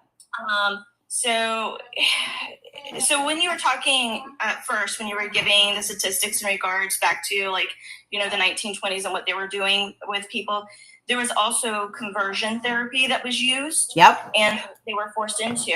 Now, here's the crossover there. First, I'll say my stats that I have, don't quote me on for two reasons. One, I haven't had a chance to see if they've been updated. And two, I don't believe these statistics to ever be accurate because they're often posted on polls. And then it also has to do with people having access to diagnosis to begin with anyway for certain things. Mm-hmm. So how can you have good statistics if you're not talking to the full pool of people? Right. And, so I will say approximately what they're saying in polls is that 5% of the population belongs to the LGBTQ plus community. Okay. Mm-hmm. But let's look at the other side of this. The studies that they have done is 15 to 35% of the autistic community belongs to the LGBTQ plus community. Wow. Yeah, and that's the one I think is really low because of not having access to diagnosis. Yeah. A lot of people do not. So there's a lot of intersection there, which is not surprising when you think about the neurodivergent brain. I could dive all on that, but I won't today. But that is something to think of. This same conversion therapy was also used and is still used on autistic people and gay people Yep. in LGBTQ plus me. And a lot of this stems, you can look up one particular person. His name is Ivar Labas. And he is they call the father of ABA, which is applied behavioral analysis, which is basically a type of conversion therapy. Something happened. Some that say I find uncomfortable or restricted. Hold on. I just gotta, I don't know. I submitted back to words. As far as I know, those were all safe because I looked it up. Yeah, they were. They were all safe. I don't know. Somebody probably got pissed and was being an asshole. Okay. Well, he describes both people who, and he just says gay, but I'll say the LGBT plus community, and autistic people. He viewed them as subhuman, underdeveloped, and implying that they're objects and that we have to mold these people and put them through these therapies to make them into a person. So I'm just basically giving people information and showing the intersection of these things, because it is always important to see that too, how it affects different communities, you know? So anyway, I don't know. Is there any, I still have a few minutes if there's any questions there. Or... Yeah, I think this is, again, we need to do another like whatever. Yeah, so I think it's really important that we talk about the advancement in medicine and technology, and in our understanding, you know, it's just like we were talking about earlier, right, Cheryl, when they said that, you know, being LGBTQ was a sociopathic disorder, which is just crazy to me, right? Yeah, definitely, Christine. I mean, yes, coolest mom ever. It could be. And women, you know, being tagged as hysterical and hysteria and being put into mental institutions. That is because, quite frankly, people, it was men running medicine back then. Okay. And our understanding of humans and medicine and the body and women and all of those things, as we learn more, that the diagnoses that we have and the understanding that we have expands. It's not that there are more of them than ever before. It's that those people are properly being identified or finally able to live as themselves to some degree, right? Yeah, I was gonna say to an extent. To an extent, right? Because there's still that thing about it. There's still conversion therapy. Yes. And there's still the applied behavioral analysis, and there's still shock therapies. There's still all of this going on. Yes. And I think so there's a couple of them. So there is Watch, Pray, Away, which is ex-leaders and survivors of conversion therapy. They talk about it. And that one's on Netflix.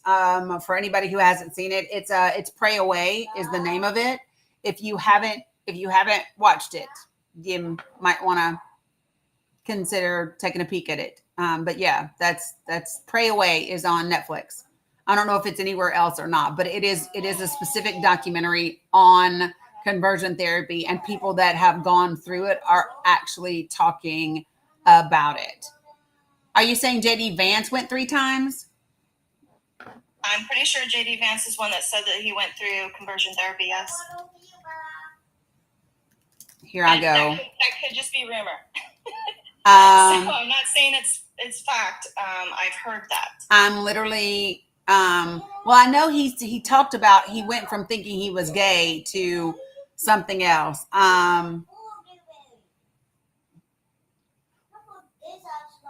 He's saying it was in his book. I know. That's what I'm thinking, that it was in his book.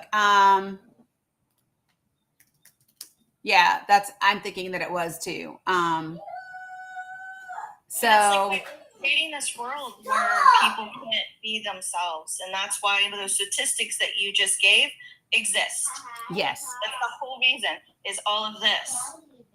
And I don't understand. I mean, I don't expect people to understand what it's like to be somebody else or join in.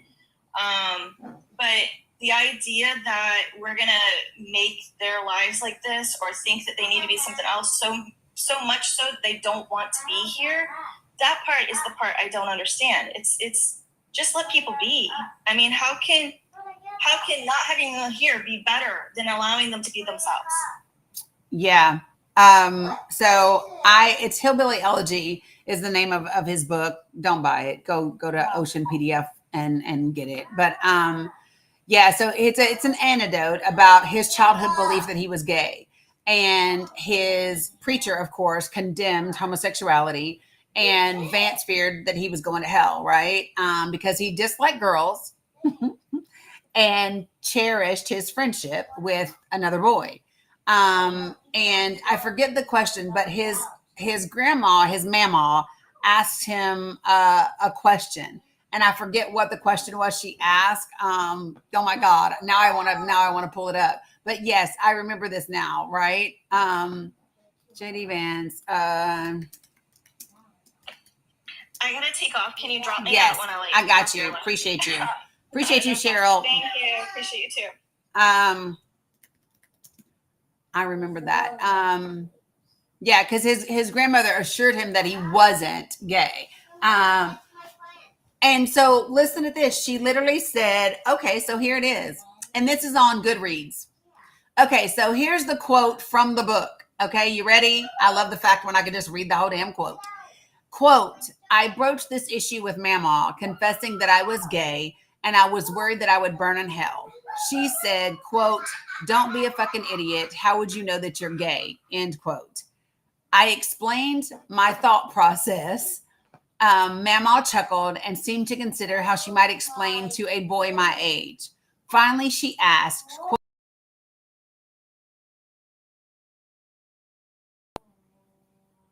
end quote. Why would someone want to do that? Repeated her, said, quote, of course not. Then she said, quote, and even if you did want to suck, that would be okay. God would still love you, end quote. That settled the matter, he said. I didn't have to worry about being gay anymore. Now that I'm older, I recognize the profundity of her sentiment. Gay people, though unfamiliar, threatened nothing about Mama's being. There were more important things for a Christian to worry about, end quote. So I don't remember how old he was, but when he said she was wondering how to explain it to a boy his age, what Mama would ask a young boy, like, of all the ways to explain it, why would that be the choice? I'm just so confused. But okay. Whatever, JD. Whatever makes you feel better. Go ahead, Stacey D. Good grief. I was not prepared. Right. Like, that's not traumatic at all. No, not at all. That's like walking in on your parents. Like, I can't unsee it. I can't unhear that ever. You know what it reminds me of? So I don't know if it was like this for you, Stacey D, but I can remember growing up and first entering into adolescence. And I can remember, aunties and other people just reaching out and touching him and be like, oh, look at you. You're getting a little... Right. What are you doing? Oh my God, I have not thought about that since I But they do that, right? And so then they don't understand. Then they don't understand why girls don't know how to set a boundary with touching my body. Like, you don't get to touch my, but that's what they do. Black women, like, they be like, oh, look, and just literally give them a little pat, little shake. See, and we're laughing now because it's like, oh my God, they really did that shit. Right? Hey, Aline. And it's just like, what in the hell? Wow. Look, Chantel said, I literally forgot until just now. Exactly. See? I literally have blocked it from my mind. Right. Not Mel Gray saying, don't touch the chesticles. But like, I literally have had conversations with like my grands. She's 7, right? And even in the tub, it's like, hey, do you want to do that? Because listen, that belongs to you. And even Tutu, like, nobody. Mm-hmm. You know what I mean? Like, And that's one of the reasons I love our pediatrician. Our pediatrician, who is a woman, said, hey, I'm getting ready to do this, the annual exam. And the only reason I'm even doing this is because Tutu is sitting right there. Nobody is allowed to do this, not even a doctor, right? And I love the fact that our pediatrician was empowering her in that way. And literally, you're going to feel, my hand right here on your thigh, and I'm not going to do anything. I'm just going to take a quick peek. And I love the fact that she just talked her all the way through, like giving them autonomy over their body. Authority to say no. Yes. Stop feeling guilty. Like, no, my doctor told me, and my right. doctor was this, so I ain't lying. Right. So Coolest Mom Ever said that made you remember something relative to your relative did about your hips developing. Absolutely. Absolutely. When I got my hips, I remember the reactions and the things and the pats and the this and the that, and it's just like, oh my God. I think it's wild but we also grew up in the area. We also grew up in the era where it was oh, Steffi G, your phone froze, so you missed what Mamaw asked. It happened to me too, but I figured it out from context. Mamaw said, "Do you want to suck?" Right. That's what Mamaw said. That's what Mamaw said. It's like, what in the absolute hell? Right. Chelsea said, "Oh." What was Mamaw doing? Right. But y'all, we all grew up in an era where, how many of you all, let me ask you this, because there's a lot of women in here. Let me ask you this. How many of you all grew up hearing the adults around you talk about fast ass little girls? Mm-hmm. But you never heard that about the boys. Nope. What we worried about when I got pregnant, I was like, oh my gosh. And when people ask me about as an adult, they're like, how old is your son? Like for the longest time, if Yep. he was like 17, I'd be like 7. I would just leave the teen part off because I looked so young. Yep. And my fear was they were gonna look at me and think I was one of them fast ass little girls. So listen, let me just show you. So Elaine said yes. Blue Honey Pot says yes. Lady Ryder says yes. Chelsea says yes. Cheryl, Winn-Dixie, coolest mom ever. Farah, Mama Dukes, Audrey Starr, Ivy, Jennifer, Katz Mandu, Brandy, Lisa, C, Miss Sassy, Conchita. Like, look at how many, all of these, and that's, I mean, I could keep going over, but TikTok just like pushed all your comments up. But that's my thing, right? We all grew up hearing this thing that you were fast-assed if you were developed or if you were pretty and boys flirted, and like that puts this thing on girls that it's your fault that boys are behaving that way. Oh, fast-ass little girls, that means you're the reason that boy is doing whatever that little boy is doing. To you. Mm-hmm. However he looks at you, it's your fault because you're a fast-ass little girl. Mm-hmm. You're fresh. Right. Oh, that's the other one. Fresh. Yes. Don't be fresh. Girl. I mean, Right. they cover a multitude of things, but that was one of them. Yep. Fresh, fast-ass, all the things. But we also grew up in hey Priscilla, we also grew up in the world of if a boy likes you, that's why he's being mean to you. Which is why so many of us ended up with boys and people that were abusive, whether it was verbally, mentally, or physically. Right? How in the absolute hell? No, if a boy likes you, he should be kind to you. Mm-hmm. And anybody being mean to you is not somebody that, right, if he hits you, if he pushes you. I got told that at school. Mm-hmm. I got told, yes, boys picking on you, mocking you, saying things about your appearance. Anything. It was, oh, it's just because he likes you. What in the hell? Listen, Mama Duke said she was told don't be provocative. And she was like, whatever the hell that was at 12. Exactly.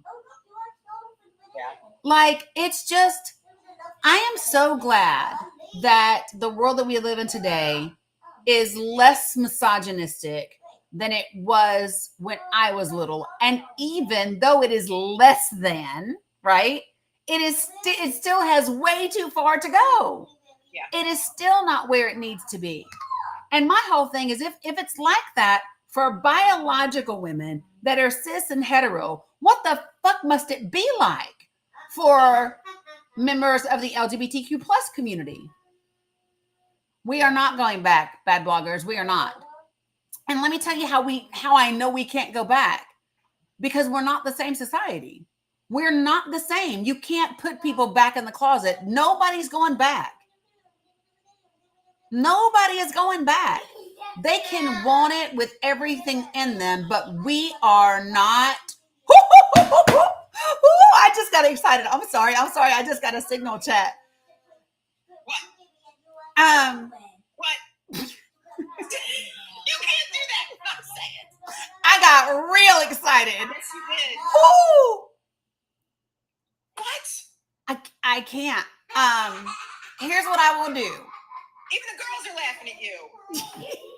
Hey, Emmy. What's your Emmy home? Can you allude?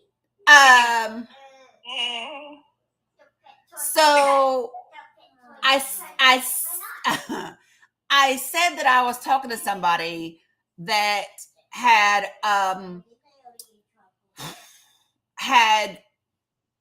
worked with a political person that we love, and but I mean, like, this was a while back, and that it was about the Substack that I wrote yesterday, and that still messaging me. She's still messaging me.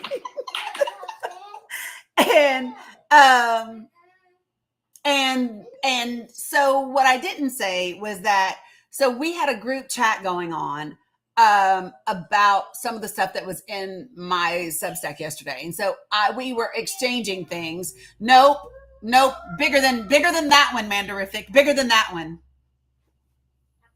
Here's what I will say is we recently talked about how much we miss this person. Don't say it out loud. Stop it. So listen. So anyway,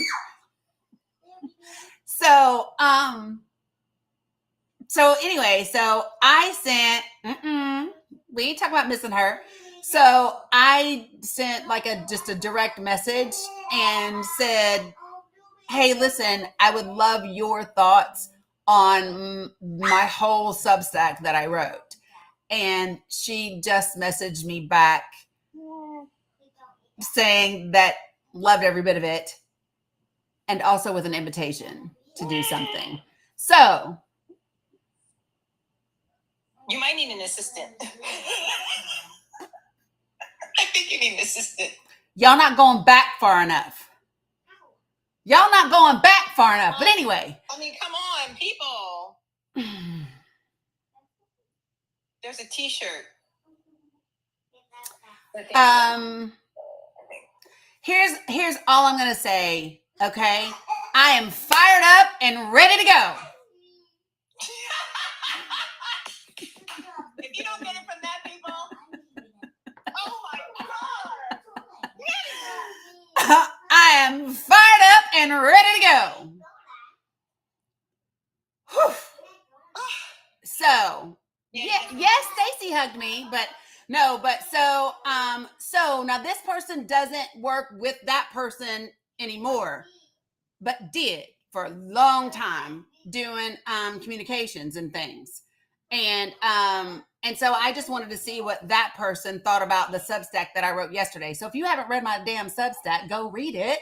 Immediately runs to Substack. Go read it. And then there was an invitation to work together. Danny. That's what just came across my little thingamajigger, which is why I about lost my shit. Now, I don't even know what that really means yet. Listen, I don't know what that really means. I don't know what it means. What that means. All I know it is an acknowledgement. It is an acknowledgement because this person literally ran the comms for that. I'm not kidding you. No, y'all killing me right now. Somebody go put it in the damn Discord for the subs. Shit. Okay. So, and like I said, I don't really know what it means. It may not, I don't know what it means. All I know is it is definitely an acknowledgement. And, yeah, I'm just saying, like, I'm down for that cause. And an invitation. I will listen. This has always been my thing. I will walk through every door that opens and see what's on the other side, because you never know what's on the other side.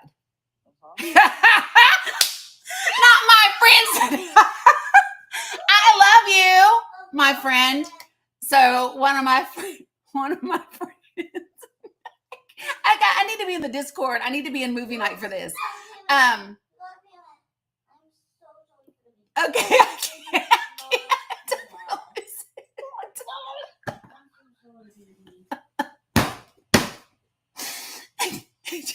Because y'all got to remember, Facebook and YouTube keeps these videos. TikTok does not. That's what I was just thinking. I can't wait to go back and rewatch this.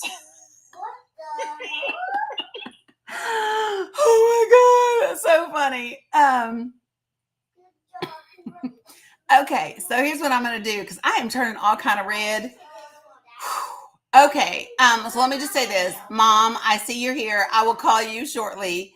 We are going to run. So this is a benefit of being a subscriber. I'm getting ready to run to movie night in our subscribers Discord so we can chat about things. I love you guys. To all of my LGBTQ plus individuals, know that you are seen, you are loved, you are valued, you are worthy. And you have allies that want to get it right, that want to ask the questions, that want to do heavy lifting for you, not just in the month of June, but always. And so, yes, be fucking proud. All right. Love you guys. Mean it. I will see you guys in movie night.